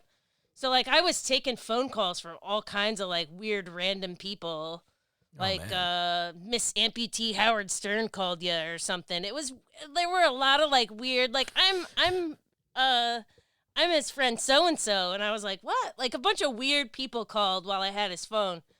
And then didn't ICP call? No, Buddha called on behalf of ICP. Like, hey, Shaggy Two-Dope wants to hang out. And I was like... And you're like, we'll be there in an hour. He goes, hey, can you do me he's like, do me a favor, call Al Snow for me. And like... I was an Attitude Era kid. Well, this is me asking her, not ICP, to call Al Snow. No. Right. I said, can you call Al Snow and tell him, because it was MySpace at the time. He didn't want to put out like a public thing where he was. So we didn't tell anybody that I personally had to reach out to people to say, hey, he's sick, he's in this hospital, blah, blah. I'm not doing well. Right. So he had At this gotten point, out of surgery did you and know he was okay, so you did know he had gotten out of surgery. Surgery. I went with his sister. We were with him.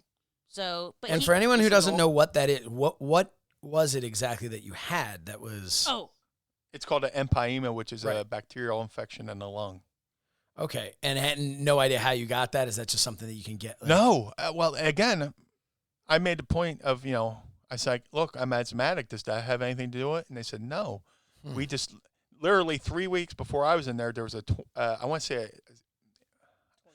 a 24-year-old track star who had got top fit athlete got the exact same thing I did, but being macho wrestler guy, I'm going to ride this thing out. Mine was a little bit more worse because I waited too long. Yeah. Yeah. But Okay, so he had surgery. He got 10% of his lung taken out. He likes to tell people that it was more so that they feel sorry for him. well, it's like pro wrestling height thing. I Yeah. always, I padded a little bit. Yeah, I mean, Meanie's working with half a lung at this point, you know? Yeah. That's what it was not that much. It was 10%. But he only has one But it fully was. functioning lung. But it felt like half, man. It felt like I got one, though. That's what you have to do. You tell people, like, yeah, I have one fully functioning lung. It's not a lie. No. There you go.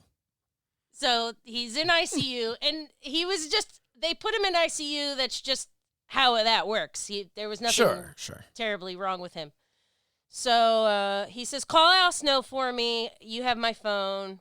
No problem. So I call Al Snow. I'm like, I'm Brian's girlfriend. My name is Tracy, and he's in the hospital, and he's okay, but he's in ICU, but he's okay. I'm like weeks later, days later, because he doesn't return his phone calls promptly. Like, he just does it. He'll listen to his voicemails whenever he feels Much like it. this podcast with anniversaries. And at some point, it clicked, and I went, oh, my God, it was April Fool's Day.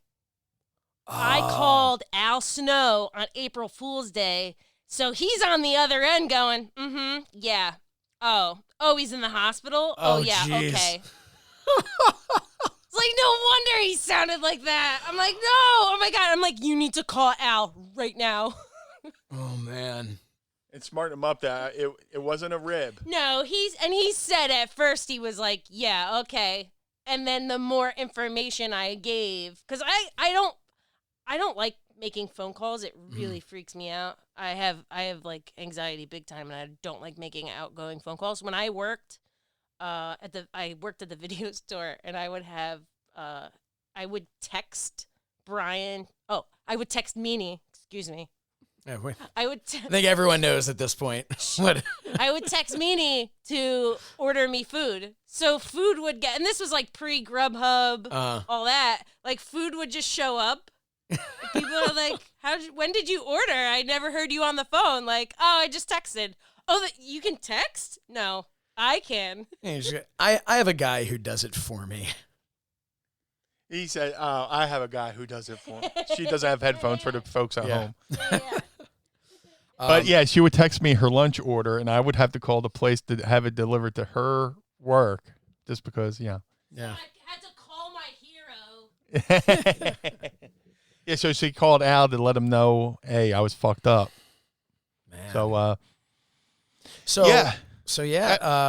Well, I know she jumped ahead post-surgery, but in the, kind of like, how I said I knew you were the right guy for the podcast because you had asked me if the question you asked me was a little bit too stiff. Mm-hmm. When I was in ICU waiting for a room, I'm sweating from the fever, and I had just freshly dyed my hair blue, so my pillow was blue.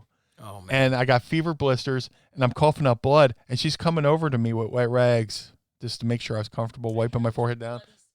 And then she would put the spittoon underneath my head, so I can spit the blood out. Yeah. So here's this woman who's been here for a fucking month. She could have left. She could have went back to Connecticut. Sure. But she stayed. Know how to drive. She said she doesn't know how to drive. Yeah. What's the key to such a long relationship? How come you guys have been together for so long? Tell us your secret. I don't know how to drive. I can't I'm leave. trapped. I'm blinking. Send help. The secret to a long relationship is hit the window locks and fart, and when she passes out, drive back to Philly with her. It was like the Hunter and Stephanie McMahon wedding at the drive-through teller. She's passed out, but that's us for shoot. But no, but that's how you know. That's man. Yeah, how do you not know that that's the one right there? Yeah, but yeah, she did that. She did all the phone calls and stuff like that, and yeah, it was fucking scary.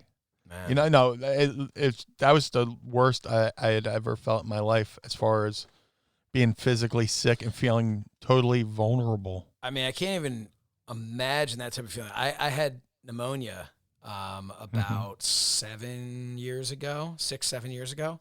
Right. And the worst I've ever felt in my life. And I would have to imagine what you had was significantly worse. I mean, first of all, I wasn't, throwing up and doing, so, I mean, what you were going through was a much worse situation. So I can't even imagine how the type of shit you must have felt like. And then to go and wrestle and fly and do thank God those matches were like tag matches and stuff like that, where I'd come in. I told the guys, look, I'm fucked up. You're going to have to work with me. And I wish I could remember who I worked so I could give them a proper shout out. Yeah. But these guys worked with me and made me look like $1 million, even though I was basically on the outside waiting for a hot, I basically, the literal hot tag because I was burning up. Did you ever talk to I would go back through the curtain, and normally when you go back through a curtain for a match, you go, hey, wait for the guys, hey, guy, blah, blah. I ran right to a fucking bathroom. And did you ever, did you tell the guys you worked with, like, hey, I as far as I knew, I had the flu. Hey guys, I just got the flu, or I have a bad cold or whatever. Yeah. Did you ever tell Shelton Benjamin? Later on, years later, we're in Chicago for oh my God, who was the Chicago promotion? The Barron Brothers. I never went to any of those shows. No, you came to the Chicago. I went to the Comic-Con. Well, that's what I'm saying. The Comic-Con. Years later, at the Comic-Con, the Barron Brothers, Jock and his brother brought us out. I ran into Shelton Benjamin at that.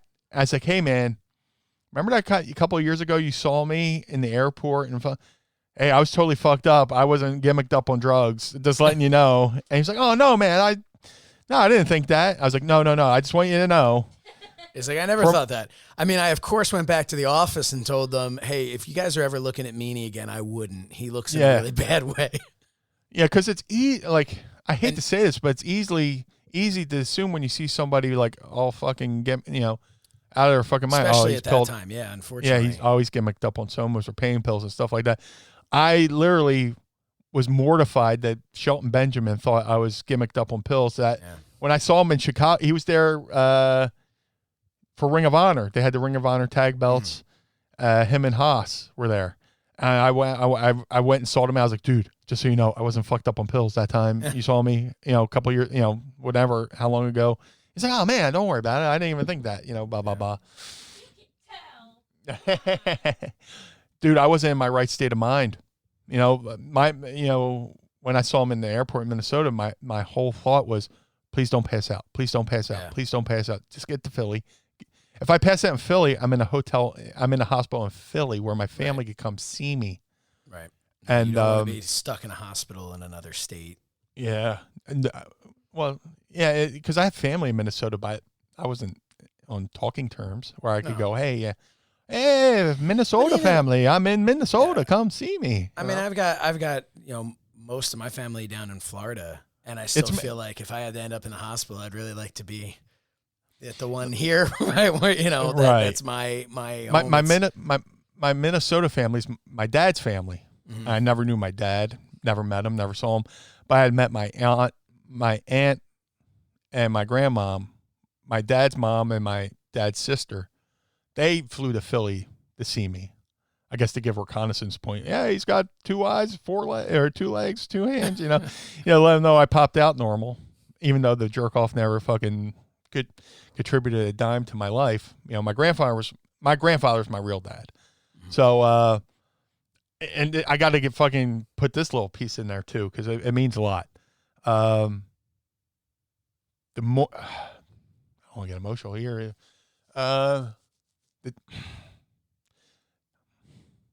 The day of my surgery, I'm laying in my bed, waiting for him to wheel me down. I put on TV and Regis Philbin's on, and Richard Ashcroft, thank you. She's the good part of my brain. Was on Regis and Kathleen Lee, and he did this acoustic song, "Break the Night with Color." Paint the Night with Color. No, it is Break the Night. Yeah, Break the Night with Color, and that's the last thing I watched before I went into surgery. So, and it was a really cool, the song's an electronic song or whatever, electronic guitars, keyboards, all that stuff. But he's doing the stripped out. It's just him and the acoustic guitar singing the song. And him and Reed just have this like really cool banter afterwards. This song was about battling depression, which I'm in a bad way. I have mental issues where I battle depression that I've come overcome. But this guy's singing a song right as I'm going into surgery. They wheeled me out, and then they put the mask on me, count backwards from 10. I'm out. I come out of surgery, and like when you come out of surgery like that, when they just they literally on my back, I have a crescent moon scar, and they had to go through my ribs to put drainage tubes in. Yeah. They had to put drainage tubes in so everything that's in there drains out. So I got like the crescent moon. I got 2 holes where they went through my ribs to put the tubes. And when I come to, it's like somebody had thrown a bucket of cold water on me. I'm just shivering like, and like I remember I'm coming down the hallway and there's my sister and Tracy, and they wheel me into the room. Tracy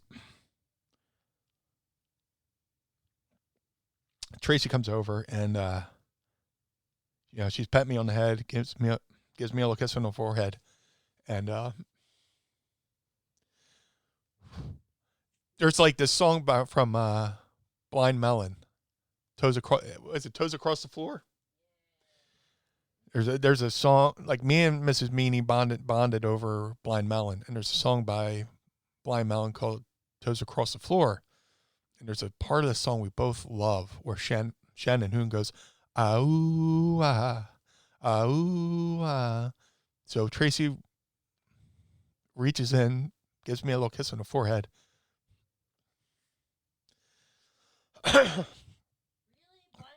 Yeah, it's a fucking scariest part of my fucking life. Like I had surgeries as a kid. And hold on. And, I had a surgery when I was a baby because I couldn't keep food down. And I got that scar, which I have no recollection of. So this is my first time as a full-grown adult coming out of surgery. And I know she was worried about me. My sister was worried about me. She leans in, and first words out of my mouth were, oh, ah, oh, ah. And she turns to my sister and says, he's okay. So...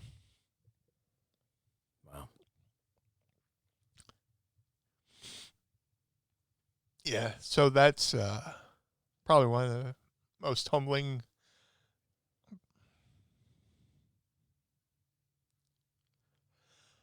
I should chop myself or something. That was one of the most humbling parts of my life. And she stuck with me through that whole fucking thing. And I was in ICU for like 2 weeks. I had to learn how to walk. I mean, they didn't do anything where I was crippled or anything, but I had to, learn to walk again without, I'd walk like 3 steps and fucking be winded. Mm-hmm. Went from being this able-bodied guy who could wrestle and do all this shit. Here I am. They're like, get up and. Wow, and now imagine having to go through all of that without me being there on the other end because COVID. So wear a mask. Stop being turds. All the turd listeners that are like, well, I'm not gonna wear a mask because I'm not gonna get sick, but you might get somebody else sick. And what if it's the Blue Meanie? And what if I can't be with him? Yeah, it's very true though in that regard. Yeah, that's, without her, I might just fucking hung out at home and just died. Who knows? No, shit. No, you don't know how the fuck I felt, man. That was fucking scary, and that's why I'll defend her to my last day because she could have left and she stayed there, and she pulled the thorn out of my paw. Hey, the dream in life is to find somebody who will, be there for you like that. So you're a lucky man, Blue Meanie. And thank you for sharing that. That's I never talked about it. I never talked about it out loud. So it's one thing to think it. It's one thing to write it down. Yeah. And then, I got the fucking bill. Yeah. And I thought you were emotional before. Ooh, you thought I was crying talking about this. Yeah. Fucking, and then a bunch of my friends got together. Swamp Candles, a band called the Prima Donnas. My friend Albert was in one of his 8 million bands at the time.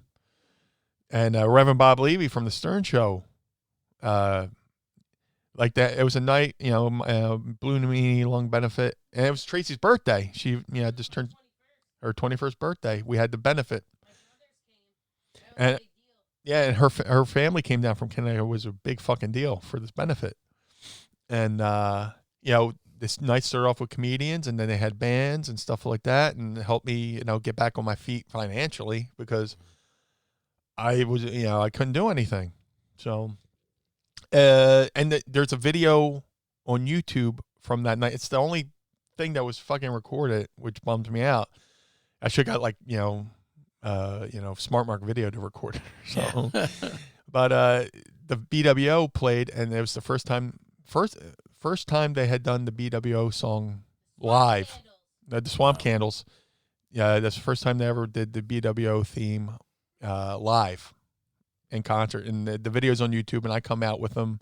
And there's no lyrics, so I'm just, doing the whole ring entrance, doing the meanie dance and all that shit. So, yeah. So that was like a crazy, I don't even know how I got into that whole fucking thing with me talking about my lung surgery thing. But, yeah, that's it. Well, I mean, and the way that it did come up was talking about how many bookings you've had to turn down and how okay, you're just not ready, and that circles back around to what Mrs. Meanie was just saying, and it is true, and we've gotten preachy on the show in the past about that, but I which I don't think is a big deal, but that is something to remember, that it's everything that you experienced is something that is similar to what someone could experience, except today they'd be experiencing it alone, and I think we've all known someone who unfortunately has had to, experience something like that. Yeah. And it's an awful thing. So definitely wear a mask. And thankfully, as we like to say, you kicked out of two. Yeah. Yeah. That's why I get fucking hot when I see these people not want to wear a fucking mask. Well, it goes back to what you said before about pulling the hat off the head and all that, Yeah. People can get these triggers because of things that they've experienced before. And you can take something that on the outside, someone might look at it and go, why are you getting so serious about it? You're not, you don't have COVID. Your wife doesn't have COVID, because you've seen things like that. You've been, maybe you didn't have that, but you've been laid up and know the importance of having those people be there for you. And it's such, I mean, I don't want to get into all the horrible stories that, you hear about the people. Yeah. But it's just, it's dude, thankfully you kicked out of that one. And yeah, there's now, I always equate music to parts of my life, and later on, a fucking Foo Fighters put a song out called "Learning to Walk Again." Mm-hmm. I literally had to learn how to walk again, and just you would think walking around one lap around the ICU unit, so I was hooked up to IV, so I used that as kind of like a crutch to walk around, mm-hmm. and it took one lap around the ICU unit where like the nurse's station is, and it took me like a half hour. Yeah. Walking, stop and catching my breath, walking, stop and catching my breath. And once I got out of they discharged me, I spent another like maybe week or two at my sister's house to recoup. And because back here, I was in this house, and my mom was, here. And we had just like, fuck it. We were just putting in new carpets into the place. So that's the last place I need to be, laid up from lung surgery, is home, and they're ripping up carpets and dust is flying in. So I stayed at my sister's house. My sister, Tracy, and my now brother-in-law, helped me. I slept on the couch, or I spent all day on the couch, and, when we went to bed, we stayed at my sister's room, and my sister would sleep in the living room and stuff like that. So small moments like that, you really realize who loves you, who mm-hmm. who, I'm fortunate to have the people in my life who I have. What was your first match back after that? Might have been in England for 1PW. Because I like I said, your best friend in the wrestling business can be the play-by-play announcer. There's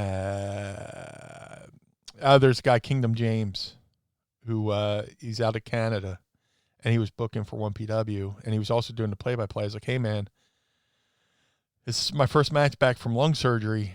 And I was working with Tracy Smothers in a tag match. I was like, I set it up to say, hey, you know, I would have Tracy Smothers get the like timekeeper's bell, the hammer for the bell. Mm-hmm. Like it was a tag, me and Al against Southern Comfort with Tracy Smothers and Chris Hamrick. Be a big schmoz, and then have Tracy hit me in my lung area with the fucking hammer, and I just collapsed, and they pinned me 1, 2, 3. I had Anthony Kingdom James put that over on the play-by-play. Sure. So if you ever see that match, you see Tracy hit me in the lungs with that hammer. You know, Meanie with that. Yeah, he's just coming fresh off of lung surgery. Oh my God, Tracy Smothers so smart to hit him there. Blah blah. It had to have felt so good to be back after, you know, you talked about the one side of it going, I'm a guy who used to be able-bodied in wrestling, and now it takes me a half hour to walk around a hallway. Yeah. To then be back on the other side, now I'm back in the ring. I remember when I was a guy who was winded after 2 steps. So it's got, I mean, that had to have at least been a nice bow on the story, right? Like, to really feel like you made your comeback, you know? Yeah. I mean, I was blown up, but not as blown up. Yeah. Yeah. But you know, the good thing about wrestling is like I learned from others, you know, how to pace myself, you know, pace my breaths. Mm-hmm. Like there's a certain way to breathe when you're wrestling. So because a lot of guys make the mistake of holding their breath while they're wrestling. Like they go to pick up somebody for a body slam, they're just holding their breath. I don't know why that is, but you got to, you know, take in air and let out short little spurts of like, that's why people think Cactus Jack is just screaming, hot tag. That's his breathing technique for not getting hot tag. You know, I used to rib him when he's yelling out hot tag. I'm like, kayfabe on the finish, brother. You know, so you know, thank you. You know, I got back to wrestling. Yeah, I had to fucking fly to England, and which I love, but fresh off of lung surgery. How long were you out? Would you say from the surgery to when I came back way too soon, but it might have been 2 months. Wow. It might have been too. Yeah, I got sick on St. Patrick's Day, had the surgery, all that stuff. I might have, because dude, those the bills do not stop coming. Yep. You know, so I came back too soon. As Steve Austin says, still get those gimmicks in the mail called bills. Always, yeah, I would give somebody $20 to send me a letter that wasn't a bill. Hey, Beanie, how you doing? You know. But then again, unfortunately, that in and of itself has now become a bill. Yeah. So you know. Yeah. Want to show the world how much you love Mind of the Meanie? Go to ProWrestlingTees.com/MindOfTheMeanie and check out some of the great merchandise we have over there. One of my favorites is the new Van Meanie shirt. You know, I'm a big fan of Van Halen, and now I get to show it with my own Van Meanie shirt. And of course, we have the original Mind of the Meanie logo tee by the great Hal Haney. There's Wreck Every Bathroom and Leave, and so much more. So make sure you check out ProWrestlingTees.com/MindOfTheMeanie. But if that's not enough for you and you want to support the Blue Meanie, go to ProWrestlingTees.com/BlueMeanie and check out all of the great shirts the Blue Meanie has. Meanie, tell us about those. Hey, I was a part of this thing called the BWO. I don't know if you've heard. But we have the original Blue World Order shirt that was one of the highest grossing T-shirts in ECW history. And not only do I have that version of BWO, I have BWO Japan, I have BWO Barbed Wire Border. I have BWO Kansas City Royals logo for some reason. I don't know.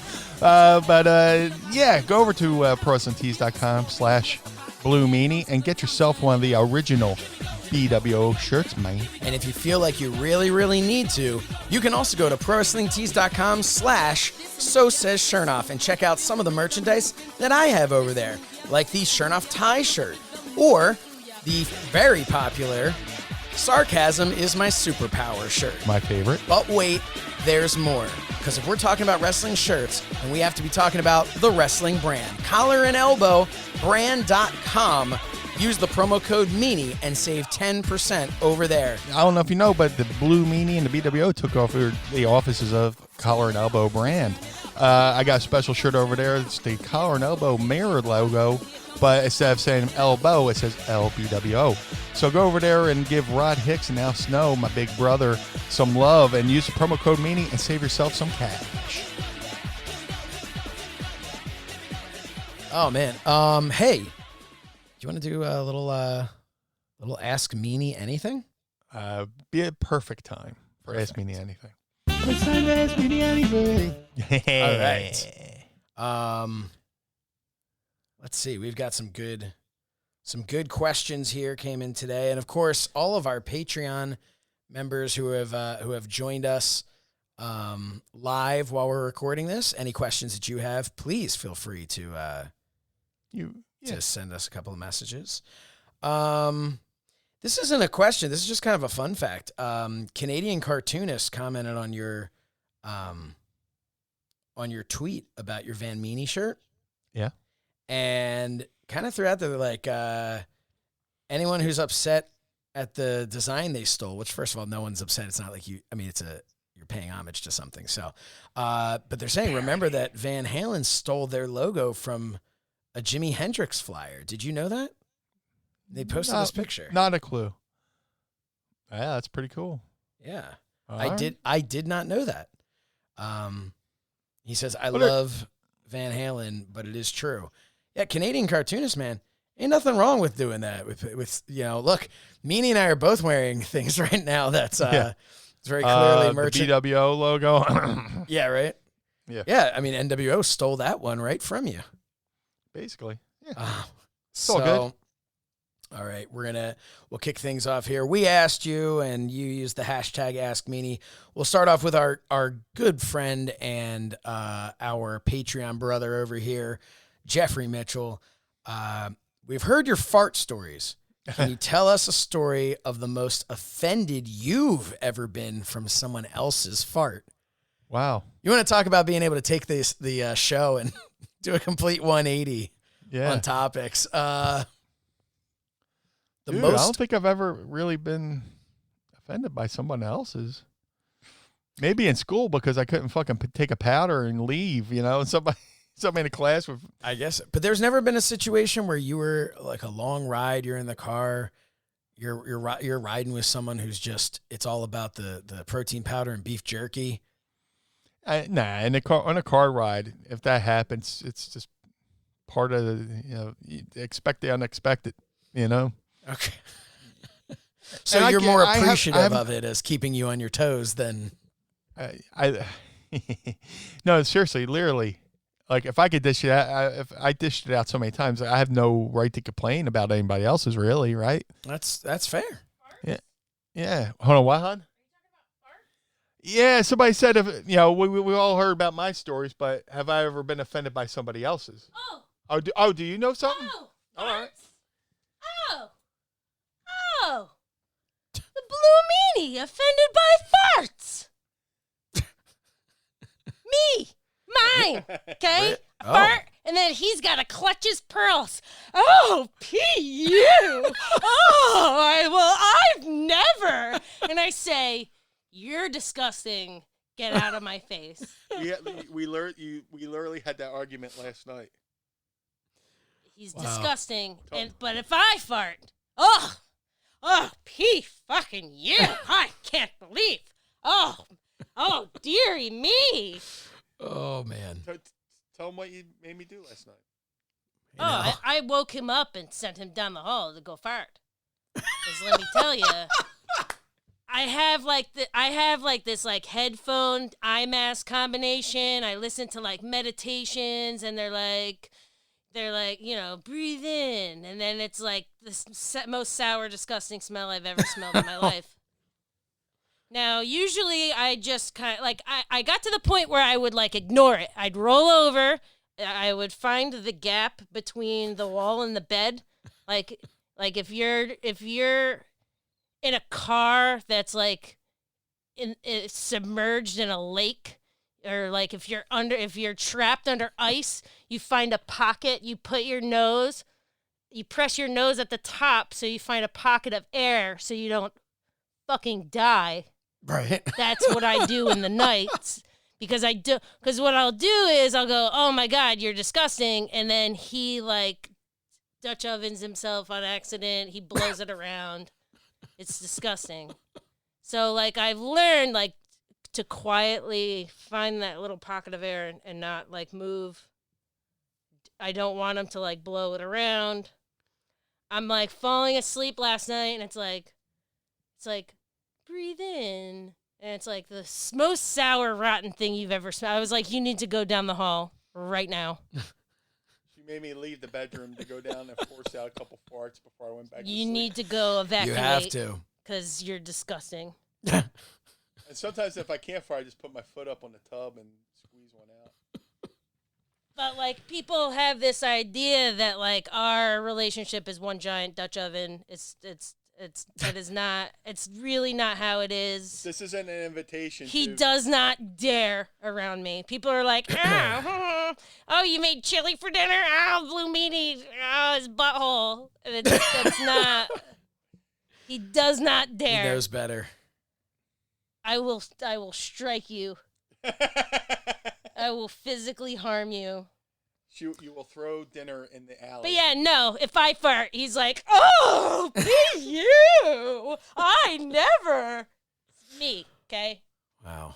That answers that. Her farts smell like a wet, hefty bag. It's just like... Oh. You're disgusting. I know I'm disgusting. You make me sick. You make me physically ill. I know. I love you. I love you. She was there for me after my lung surgery. Hey, that was one way that you knew that she was the one, but the fact that she has stayed through some of those Dutch ovens, dude, yeah, that's really how you know. That answers that. Yeah. So thanks, Jeffrey Mitchell. Hold on. What's that, huh? Joel Gertner's a champion farter. Dude, We're gonna talk about farts. Joel Gertner is a champion farter too, because he can fart on command. Wow. I don't want to say anything after a Joel Gertner thing, or I'm going to get blocked again. So yeah. I don't. Okay. No, I love Joel. Can he really just on command? Like he can fart on command. But like I made the mistake of like letting Dreamer know about that. So when Dreamer had him on a podcast at Starcast, he tried to get and he can't he could do it on command, but like if there's a crowd, it's it's stage fright. He gets stage fright. Yeah, that's understandable. Puckered up and can't. Dude, we're in the race track in the for ECW in Boston where the mass transit thing happened. And they're all standing around, talking about their match. Bubba, Devon, Big Dick, and Joel, and Sign Guy, and you just hear, and you hear everybody go, "Oh no, get the fuck!" Like he let one out while they're going over the match, and fucking Devon's like, "It's in my mouth, it's in my mouth," Fucking Joel was just like, "Oh it's like man." Sounds like a fucking dog, drinking out of a hose. Just it's unbelievable that it's been so being September, we're coming up on this weekend. I'll be filming So Says Shernoff, and last year the September episode was the one where Joel came to the studio and I had him on the show, and it was when I met Sebastian. Yes. And I can't believe it's been a year, and a week after he was on my show, or a couple of days later, actually, even that weekend, is when he and I did commentary together. First and only time we did commentary together for the Go Professional Wrestling event. Awesome. Had an amazing time working with Joel, and that's I really love Joel. Yeah, it's really when I felt like I had an opportunity to just get to know him as a person. Great guy, and I can't believe it's been a year since we worked together. It's frustrating. It's really, because that was something we were very much like, we got to do this again soon. I know, Go Pro Wrestling, they wanted to run more shows, and obviously the, world went to hell, but, and that was actually, I got to work with him on my birthday. Awesome. Which was cool. That was like, and I remember saying to him, had you told me when I was like 15 that, hey, for your birthday this year, you can go call some wrestling matches with Joel Gertner, I would have been like, what? This is the greatest birthday gift ever, you know? And then to actually get to do that. So it was really cool. But thankfully, he kept his gas to himself that night. He's a gentleman. He's a gentleman. Yeah. Well, I mean, it was still a new relationship, you know? Yeah. Well, that's any relationship. The first year you're meeting a representative, and then when the clock strikes midnight on the 1 year anniversary, that's when they pull off the mask and go, yeah, and you're so much damn and that's pain. for guys and girls, you know. Yeah, you're in so much damn pain the whole time, too, because you can't let it out. Foley told a story about how Abdul the Butcher held a fart for 5 hours on the car ride because he didn't want to offend Mick Foley's wife. Wow. That is, that's a friend. Yeah. Right there. You hold one for Deborah, you motherfucker? Hold on, what? Oh, here we go. Oh, my God. I'm sorry, but this guy's like, oh, I held a fart all the way to England because I was next to Deborah. But, like, this guy can't even get through dinner without honking one. Like, am I not Deborah? Like, is... Deborah McMichael, by the way. Yeah. So... Am I not pretty enough to hold a fart for 10 minutes? I'm not going to fart next to Stone Cold's wife, and he's going to fucking stop. Goddamn, Blue Meanie! How dare you fart before my wife? Well, your own wife. Steve, I didn't know it was her turn. Oh, dear.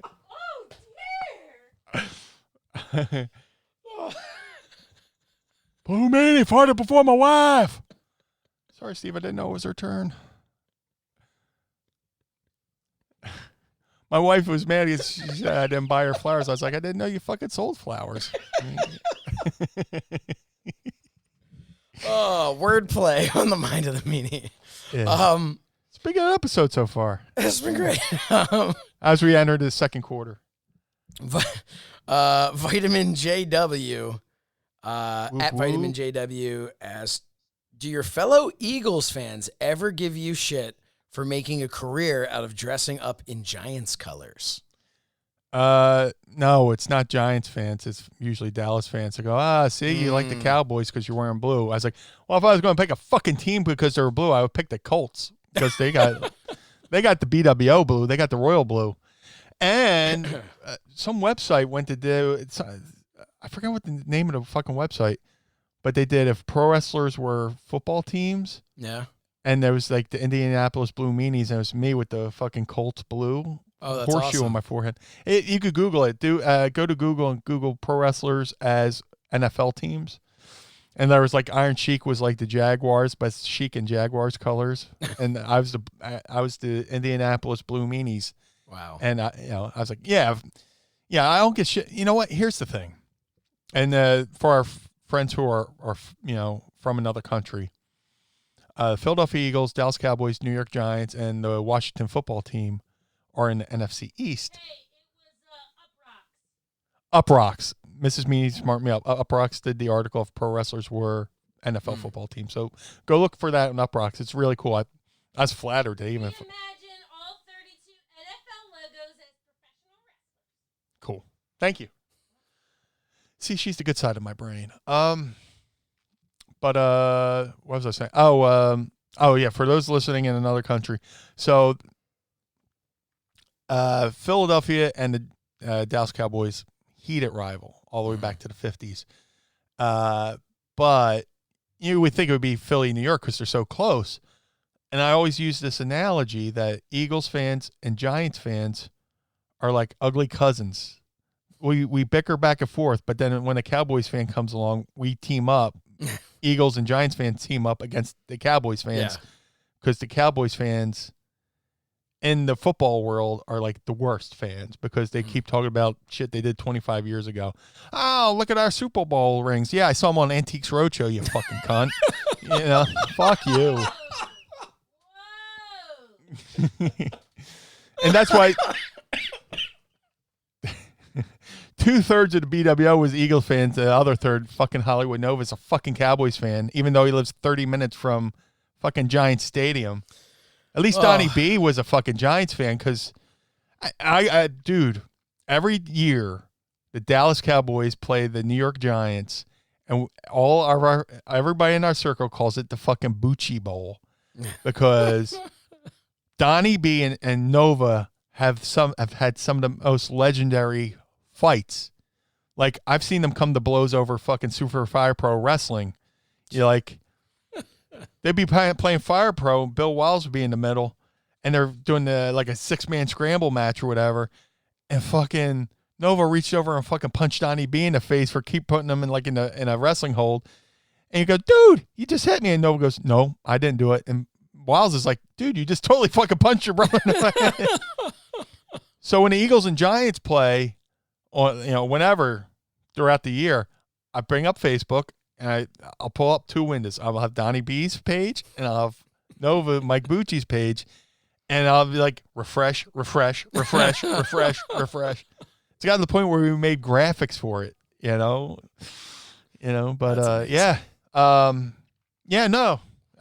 me and Giants fans usually go, and Mrs. Meanie's family's from Connecticut, where you go, well, you like the Patriots? No, they live in West Haven, Connecticut, which is like an hour north of New York. So there's a lot. You get Patriots fans, but you get a lot of Jets and Giants fans too. Mm-hmm. So like, we rib each other, being her mom and her mom's boyfriend Giants fans. So we have a little bit of ribbing, needling back and forth, but nothing harmful. But like Cowboys fans, fucking forget it. It's just like, Grant L. Fletcher writes, yeah. Do you know the difference between Carl's Jr. and Hardee's? This question has haunted me most of my life. I'm pretty sure Carl's Jr. and Hardee's are just the same thing, just branded differently in different parts of the country. Because we went out to Carl's, California, 2009. I've been back since then, but like the first time I had Carl's Jr., because like I lived out there for a little bit, and I love. Everybody goes, "Oh, In-N-Out Burger." I actually loved Carl's Jr. more than In-N-Out. So when me and Mrs. Meanie went out there to stay with my boy Jeremy for a couple of days, we went to Carl's Jr. and now they have Hardee's on the West Coast. I'm pretty sure the only thing I could think is maybe Carl's Jr. acquired Hardee's, and I don't know. I don't know what the fucking difference. I'm curious because there's a drive-through burger joint. What's the drive-through burger joint here, hon? That we used to go to after McCusker's. Checkers. Okay. There's a drive-through burger joint called Checkers. But when I lived in Lima, Ohio, the same company owned a company called Rally's. And it was the same company, just named different, but same food. So I don't know what the deal is. So I don't know. Yeah, it's an interesting one. We'll have to look that up. Pod Squad, get on and see what. That's a fun question though. Well, we'll get because last week you smartened me up to the term hoagie and how it was created here in Philly with Hog Island. Yeah, which is now where the Philadelphia airport is. But yeah, which is I even learned more to because I didn't know that. They were hoggies and then eventually just became hoagies. Yep. Here we go. People from Delaware County probably just mispronounced it, so they just changed the spelling to hoagies. So, all right, here you go. The two burger chains started out as totally separate entities, one in the West and one in the East. Carl's Jr. is the elder statesman of the two, founded as a Los Angeles hot dog stand in 1941 by Carl Karcher. Okay. Business thrived, and 5 years later, there were five full-size Carl's drive-in barbecue first day with the new mouth, as you would say. Yes. Barbecue restaurants, which by then had begun serving hamburgers. Before long, burgers were the chain's best-selling menu item, so they decided to open a separate group of small, quick-service burger joints, similar to today's McDonald's Express, dubbing them Carl's Jr. In the 90s, their partnership set its sight on another hamburger chain. Wilbur Hardy had opened his first restaurant in North Carolina in 1961. Soon, Hardee's became a familiar fast food site in the Midwest and South. Hardee's corporate strategy was to open restaurants in smaller towns that were not served by McDonald's or Burger King. Makes sense. And by all accounts, it paid off. By the early 90s, there were over 2,500 Hardee's locations, making it the country's fourth largest fast food chain. Acquiring Hardee's for $327 million in 1997 was an opportunity for Carl's Jr. to quietly expand into the East without agitating Hardee's existing customers. They kept the name, and at first, the menu that folks were familiar with. It wasn't until the early aughts that they started to introduce Carl's menu items to Hardee's locations and refurbish the existing buildings and signage. So there you go. And now you know. And knowing is half the battle. There we go. Interesting. Okay, so another question comes from Rusty Shackleford. I don't know if you're going to want to answer this or not. How much did Meanie make for his WrestleMania appearance? Not enough. No, I'm not even being facetious. I don't talk numbers. Yeah, without talking numbers, where did that fall versus what you were making for a regular pay-per-view? Or did it, based on, because you didn't wrestle, you were managing. So, that between wrestling, where do we... Like I said, when you wrestle on a pay-per-view, you get X, like my contract, the way it was structured, I got X amount for showing up, and then 3 months later I would get the pay-per-view bonus, which would be X amount of the buys. And I distinctly remember we got our WrestleMania checks, and I forget who it was, reached out, AOL Instant Messenger, says, "Did you get your check?" No, two people reached out to me. "Did you get your check?" It's like, "Yeah." Was it blank? I was like, "Yeah, not blank, like a blank check, but this was it this dollar amount?" Yeah. And for WrestleMania, which had been coined at that time as at that point the highest grossing WrestleMania because of Rock and Austin, our check was basically just a glorified house show check, which is not chump change. I'm not saying the house show checks were shit. The house show checks, not WrestleMania. Dude, the house show checks back then were excellent.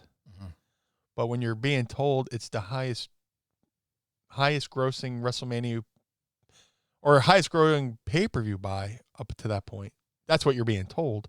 And then you get the check, you're like, really?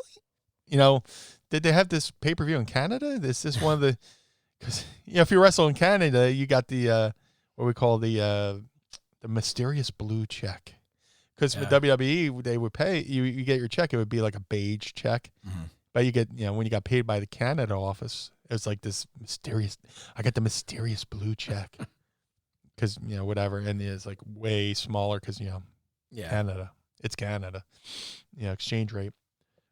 But that the WrestleMania 15 check, again, I'm not downplaying it by any standards.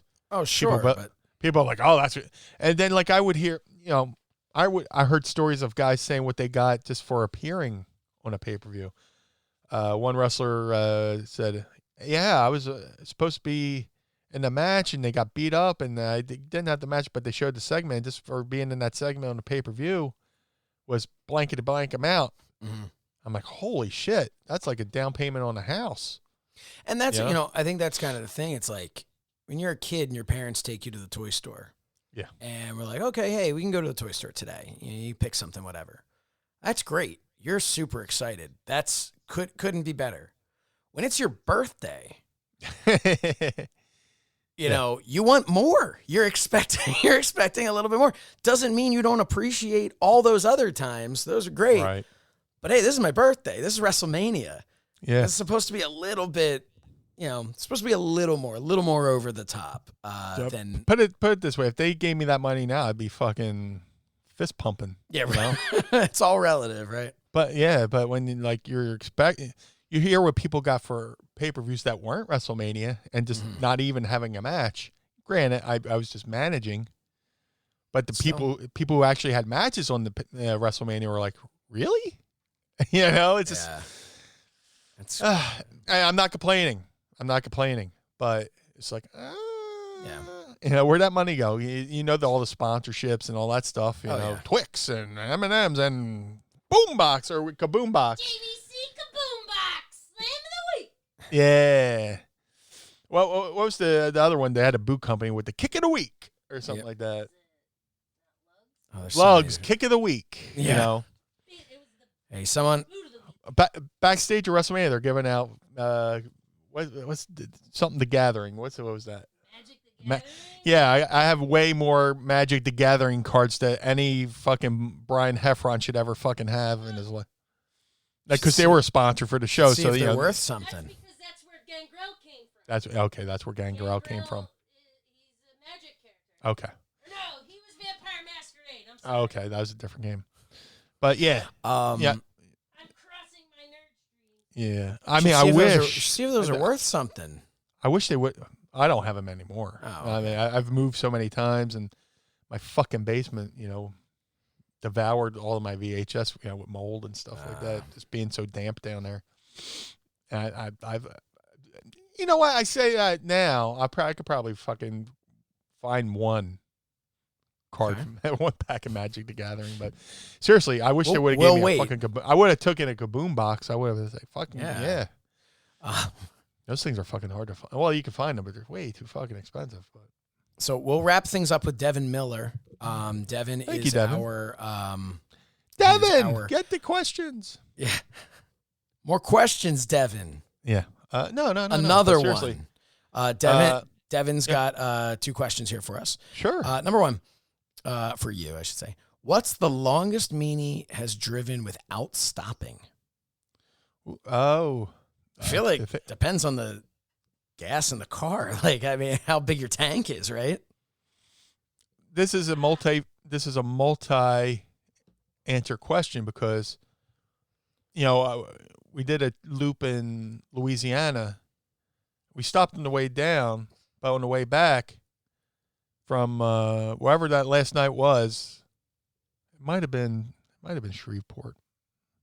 Either way, from Louisiana to Philly, straight through. But we were taking turns driving, so that's kind of cheating because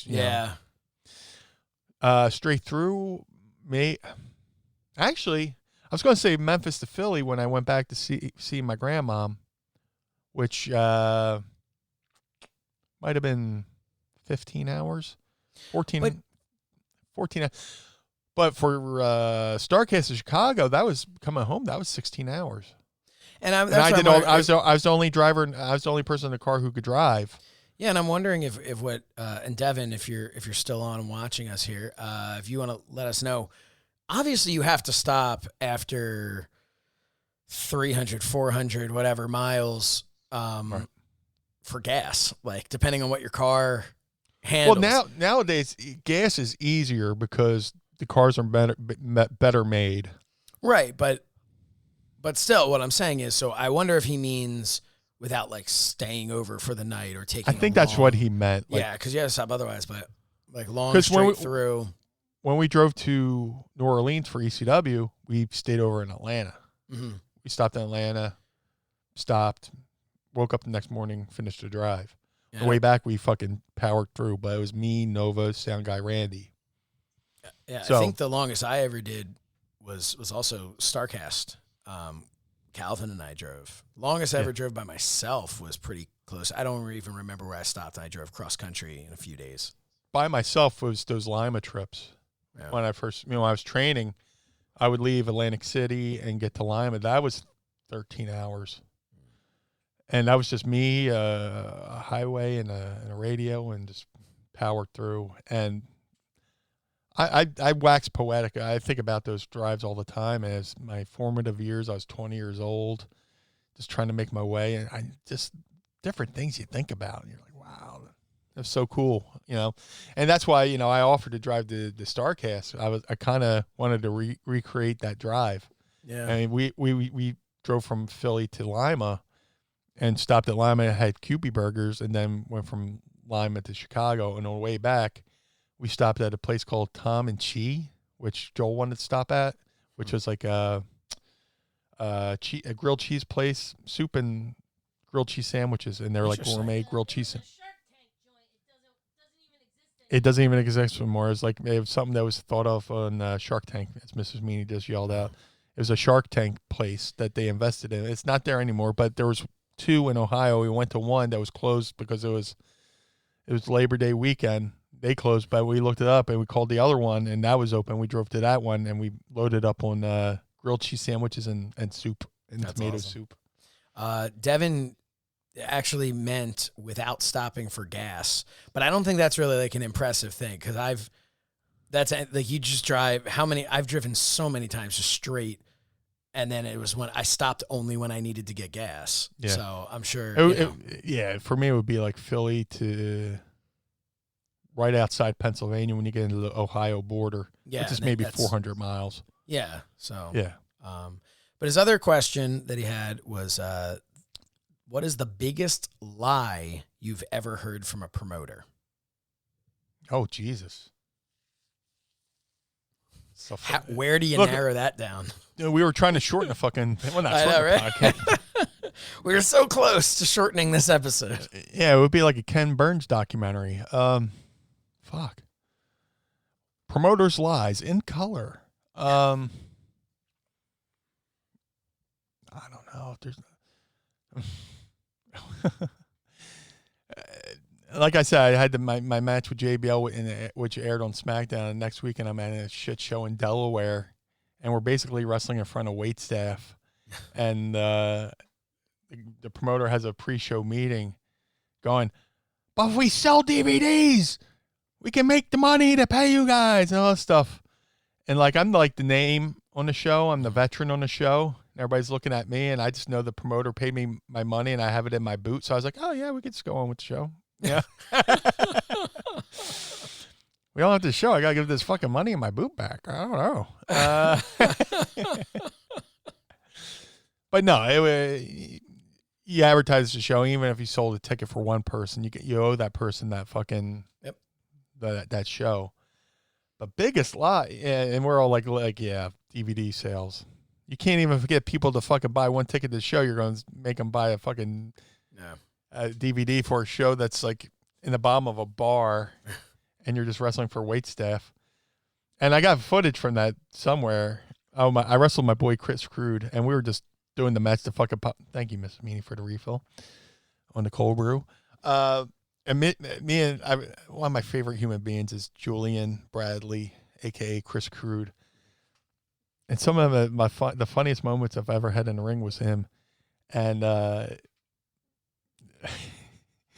think he went for the Stevie kick on me or something, and it backfired.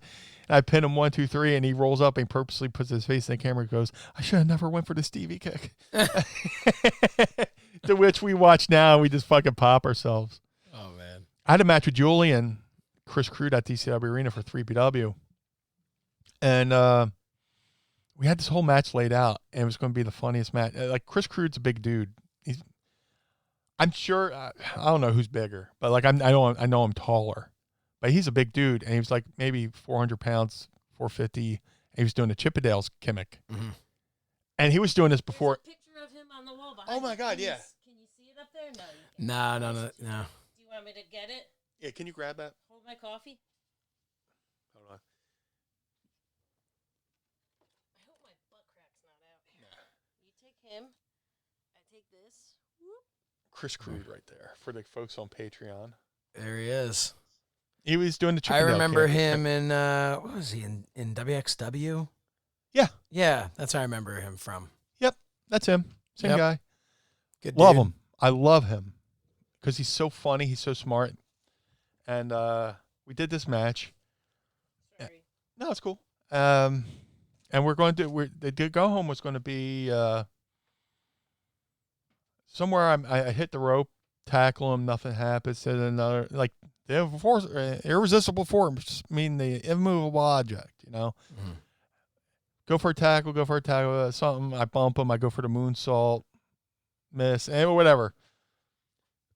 And we also did a spot where he set me down. He was going to do the triple jump moonsault. Like Sabu, he put the chair down. And he hit the one rope, hit the second rope, stepped on the chair, and the chair just collapses below him. And he picks up the chair and looks at it like, "Oh, what?" And I kick him DDT, whatever. I gotta get this match for awesome. At least for Patreon. So the go home was going. I go for a tackle, nothing. Second tackle, third tackle. I was going to duck his clothesline, do something, boom. So I hit the ropes once, hit the ropes a second time. Go hit the third time, and the rope snapped. Oh, man. You hear bink! And thank God for you're taught when you run the ropes, you grab the rope and hold the rope as you're hitting it. Just for cases where the rope snaps, it's easier for you to hold, for the ropes to snap and you got in your hand and you stay in the ring. Whereas if you don't touch the ropes and it snaps, you're in the third fucking row. Yeah. So instincts kicked in. I hit the ropes. I hear bink. I held on the rope. And I went backwards over the second rope. And I said, fuck it. This is the finish. I just collapsed like I had been shot. Like I melted. Like you see a cartoon character, melt down a flight of steps. And so I hit bink, collapse. And Crude, it looks in complete shock. He looks like left, right, like, oh, thank God he's smart. He had the instinct to run. And just hit the Abdullah the Butcher elbow on me, hooked the leg, 1, 2, 3. And I was going to put him over anyway. I wanted to do the job because we had 3PW. I wanted to, not that I'm making stars. No, but to give him credibility. Yeah. Oh, he was going to hit me with the initial thing. He was going to hit a Samoan drop on me. Mm-hmm. But that happened. I said, fuck it. That's the finish. I lay there. Thank God he was smart enough. He ran to hit like a Abdullah the Butcher elbow hit, 1, 2, 3. And, he celebrated and left. And I just stayed there dead. Oh, dead. And Smart Mark Video filmed it. But, Crude had somebody record it just for his own keeping because he liked to watch his matches back, tape study. Smart.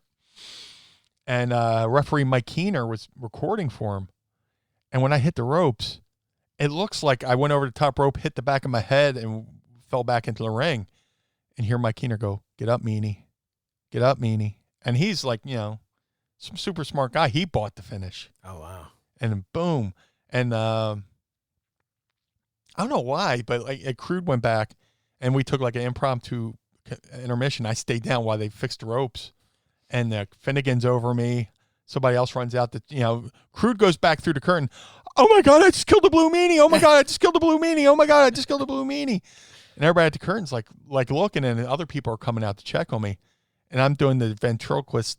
"I'm selling. I'm not getting up." And they went and hit my music, which at the time I was coming out, the Black Label Society's Fire It Up. Mm-hmm. One of the best songs to come out to the ring, too. And to the point where I'm coming out to, for the match, I'm coming out to wrestle Crude. And Crude hears my music kick in, and he's getting fucking amped up just by the bow, bow, bow, bow, bow, bow. And when I hit a home run in MLB The Show, you can make your own character, have your own career mode, and you can put your own music in the game. And when I hit home runs, that's my fucking home run fucking theme. Awesome. I'm just jogging. Bow, bow. It's so fucking heavy and bluesy. So Mrs. Meanie hates it because I hit a lot of home runs.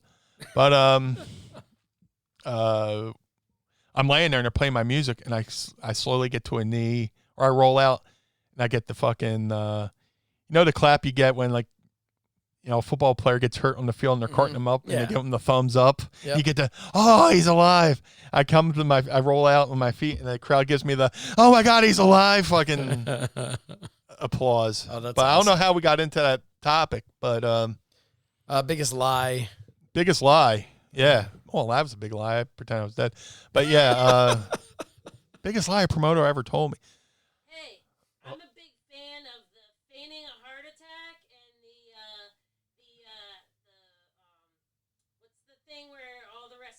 Oh yeah.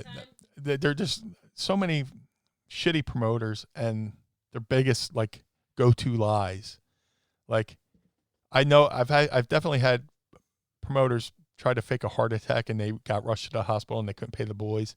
That's why I told that story when I was in Canada. Yeah. And Tito heard the guy was, about to fake a heart attack. He's like, come with me. And Tito made sure I got paid. And Tito gave me his fucking money order, and he made sure he got paid in cash. So he made sure, Tito Santana made sure I got something. Yeah, which is awesome. Yeah. But man, faking a heart attack to get out of pain. But there's also a lie. Like, if you're on a show and the house is light and the promoter calls a battle royal to be on last, make sure somebody gets eliminated right as the bell starts and runs to the back, because more than likely the promoter's grabbing all the money and leaving the building. Well, you call the battle royal so everybody goes to the fucking ring. So while everybody's in the ring and they're doing the intro, last person goes out, the promoter grabs all the money and leaves and drives off and abandons the show with the money. Does he have any intention of ever running again after that? Like, how? I don't know, but it's happened, and not more than once. There's a show on YouTube, or there's a couple matches on YouTube where Al Snow had his infamous match with Sabu, where it kind of made their feud. But that show was run by a guy named Joe Lake, and he had everybody on the show, from Taz, Sabu, Dreamer, Valentine, Virgil, everybody. Fucking Jim the Anvil Neidhart. And he called a battle royal and he left. And then, like, right before right as the show's over, fucking Medusa goes out in the mic and cuts a pro, because Medusa was there because she was with Greg Valentine at the time. It says, cuts a shoot promo on the mic on about Joe Lake. So after the show, all the boys go back to the hotel and they commandeer the hotel shuttle van and go. They found out where Joe Lake lived. Wow. And they might not got their money, but they made sure, whatever they were owed was equally reciprocated on property damage. It's like, you could have paid me, but now you got thousands of dollars. You got to get that door fixed, or shit like that. Oh man, I know of guys who a promoter will go, hey man, house was light. I'm not going to name names, by the way. So one guy I know, promoter gave him his pay. He's like, hey man, my envelope's light. Sorry man, the house was down. That's not my problem. We had an agreement before I came here. You should have had the money before you even ran the show. This, you're a promoter. Yeah. So the person goes, okay. And he reaches his hand like he's in agreement with the promoter. Okay. Smiling. Okay, whatever. You owe my money. So there's this little trick. The guy, he wraps his fingers around the guy's thumb and pops the guy's thumb out of socket. Oh, Jesus. So the promoter goes down to his knee, goes, ah, and when he pops up, it looks like he's about to fucking punch the wrestler. So the wrestler fucking decks. Not only he popped his thumb out of the thing, and made it look like the guy was attacking him. So when he popped him, it looked like he was retaliating for the guy coming after him. Oh man. So it's like, well, you could have paid me, but now you got a doctor bill. Yep. You're probably lying to me about not having the fucking money, right? So you could have paid me what you promised me, but now not only did you not pay me, but now you have an equal amount of money you have to pay for a doctor. So, not that I'm condoning popping somebody's thumb out. No, but also not condoning stiffing your talent on pay when they've performed for you, to an agreed upon amount. There was a show in Canada. Okay, I know I'm getting on a rant. There's a show in Canada, and a guy was going to try to do like an ECW-esque show. And I was warned by a wrestler in Canada, don't take the booking. So I didn't take the booking. Now all this guy had fucking all these eyes on him, and I'm telling guys, hey man, I was just warned, don't work for that guy. Mm-hmm. So the show happens, guy pays everybody. Now I kind of look like an asshole for warning people, right? Right. Guy goes to run a second show, brings in all this fucking talent, and then fucking bounces out of the building with the money. So all these wrestlers who were flown in, they were flown in through Buffalo and Detroit and all this shit. They're stranded in Canada, not paid. The guy left before the show was over. The ring announcer gets on the mic, tells the crowd what happens. Fans have to now help get these wrestlers get back to the airports. Wow. Like one wrestling fan had to drive an hour in the opposite direction to get his passport to come back, grab a couple wrestlers, and drive them 4 hours to Detroit so they could get their flights home because this guy and his crew just totally left. Jeez. In the middle of like an hour, maybe outside Toronto. But then again, I look at, did this guy try and run again? After that, no. I was going to say, like, is that his just kind of, well, here's like the thing. The long con type deal, right? Like, the guy used to run shows, and he was notoriously known as a shitty promoter. So instead of booking all these locals who knew the deal, he booked all these outside talent, you know, who didn't know better. Right. But the one guy smartened me up, and I went to smarten everybody up. And, you know, fuck me. Don't listen to me. The show goes off. The show happens. The show made money. Guys got paid or whatever. Right. Now the second guy, the guy runs the second show. And they're like, "Oh, this guy's golden," and I get offered to work for him again. I was like, "No." The reason why he got paid the first show is because he knew he had the fucking eyeballs on him. He knew he had the heat, so he had to make good on the fact that he's going to fuck you on the second show. Yep. And he fucked everybody on the second show. I know a lot of guys were on that show. They're like, "You fucking told me." You know, my boy, I know it's my friend Don and Chris Tidwell. They wrestle in Canada. And they're like, "Yeah, this show's no good. Don't do it." I was like, "All right." I took their word, and I didn't do. And then there was one guy who was booking all the talent for that show. I was like, "Dude, the guy I was warned." He's like, "No, he's good." Blah blah blah. And that same guy who fucking sung the, and like when the show went off without a hitch, that same person looked at me like he was spiking the football, like, "Hi, I told you the show's good." Blah, blah, blah.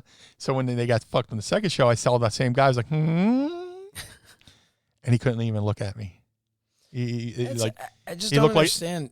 He looked like a dog who you walked in the house and the dog knows he shit on the carpet and he's just waiting for you to find it. It's just like, like that side eye, like, "Oh, please don't look at me." No, I honestly, I don't understand these promoters because I've dealt with promoters who were awful. Yeah. They lied. They were you know, thieves. It's fantasy booking. They think it's like the movie Field of Dreams. Book it and they will come. Yeah, but here's the thing: these guys are still running shows.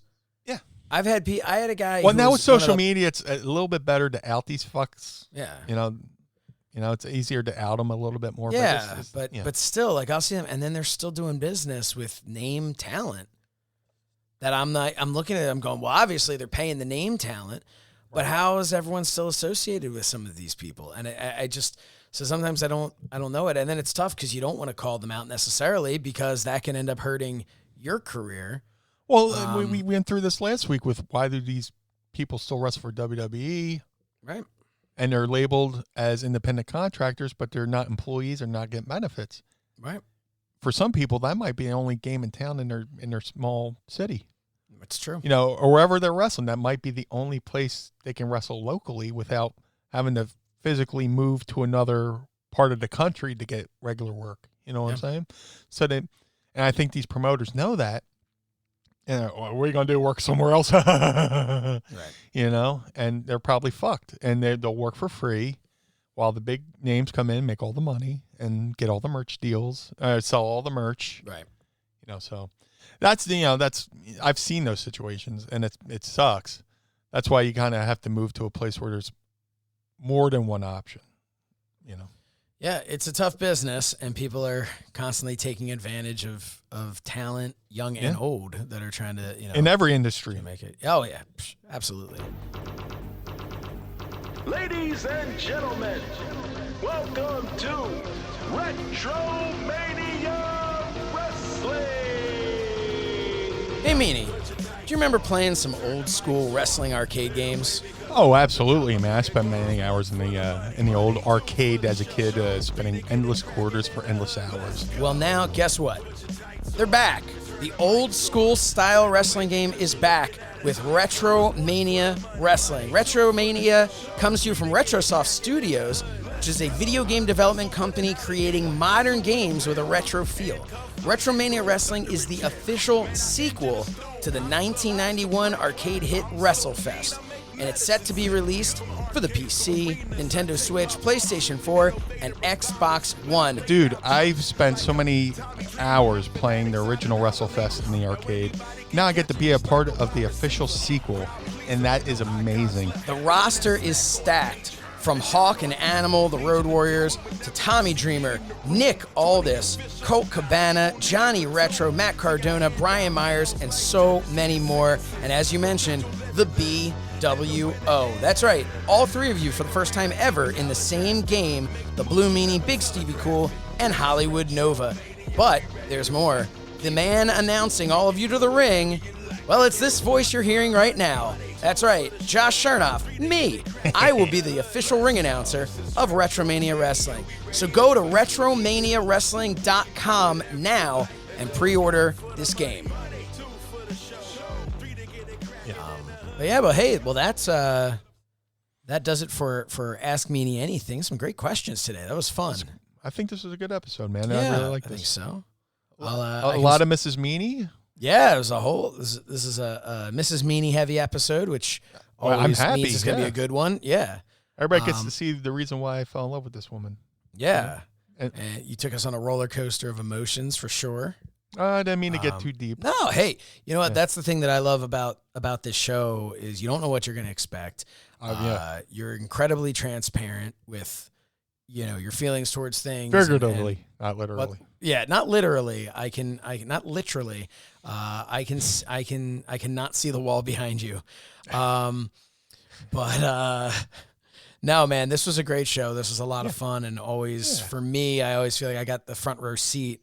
To kind of, I'm like the guy who gets to continuously. You just keep calling on me, to ask questions. So it's a lot of fun. But yeah, I think we'll hit that little ditty that starts to. We'll take a powder. Yeah.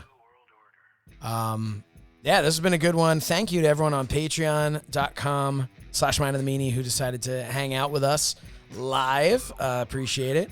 And thank you, Blue Meanie. Anything you'd like to say before we head out?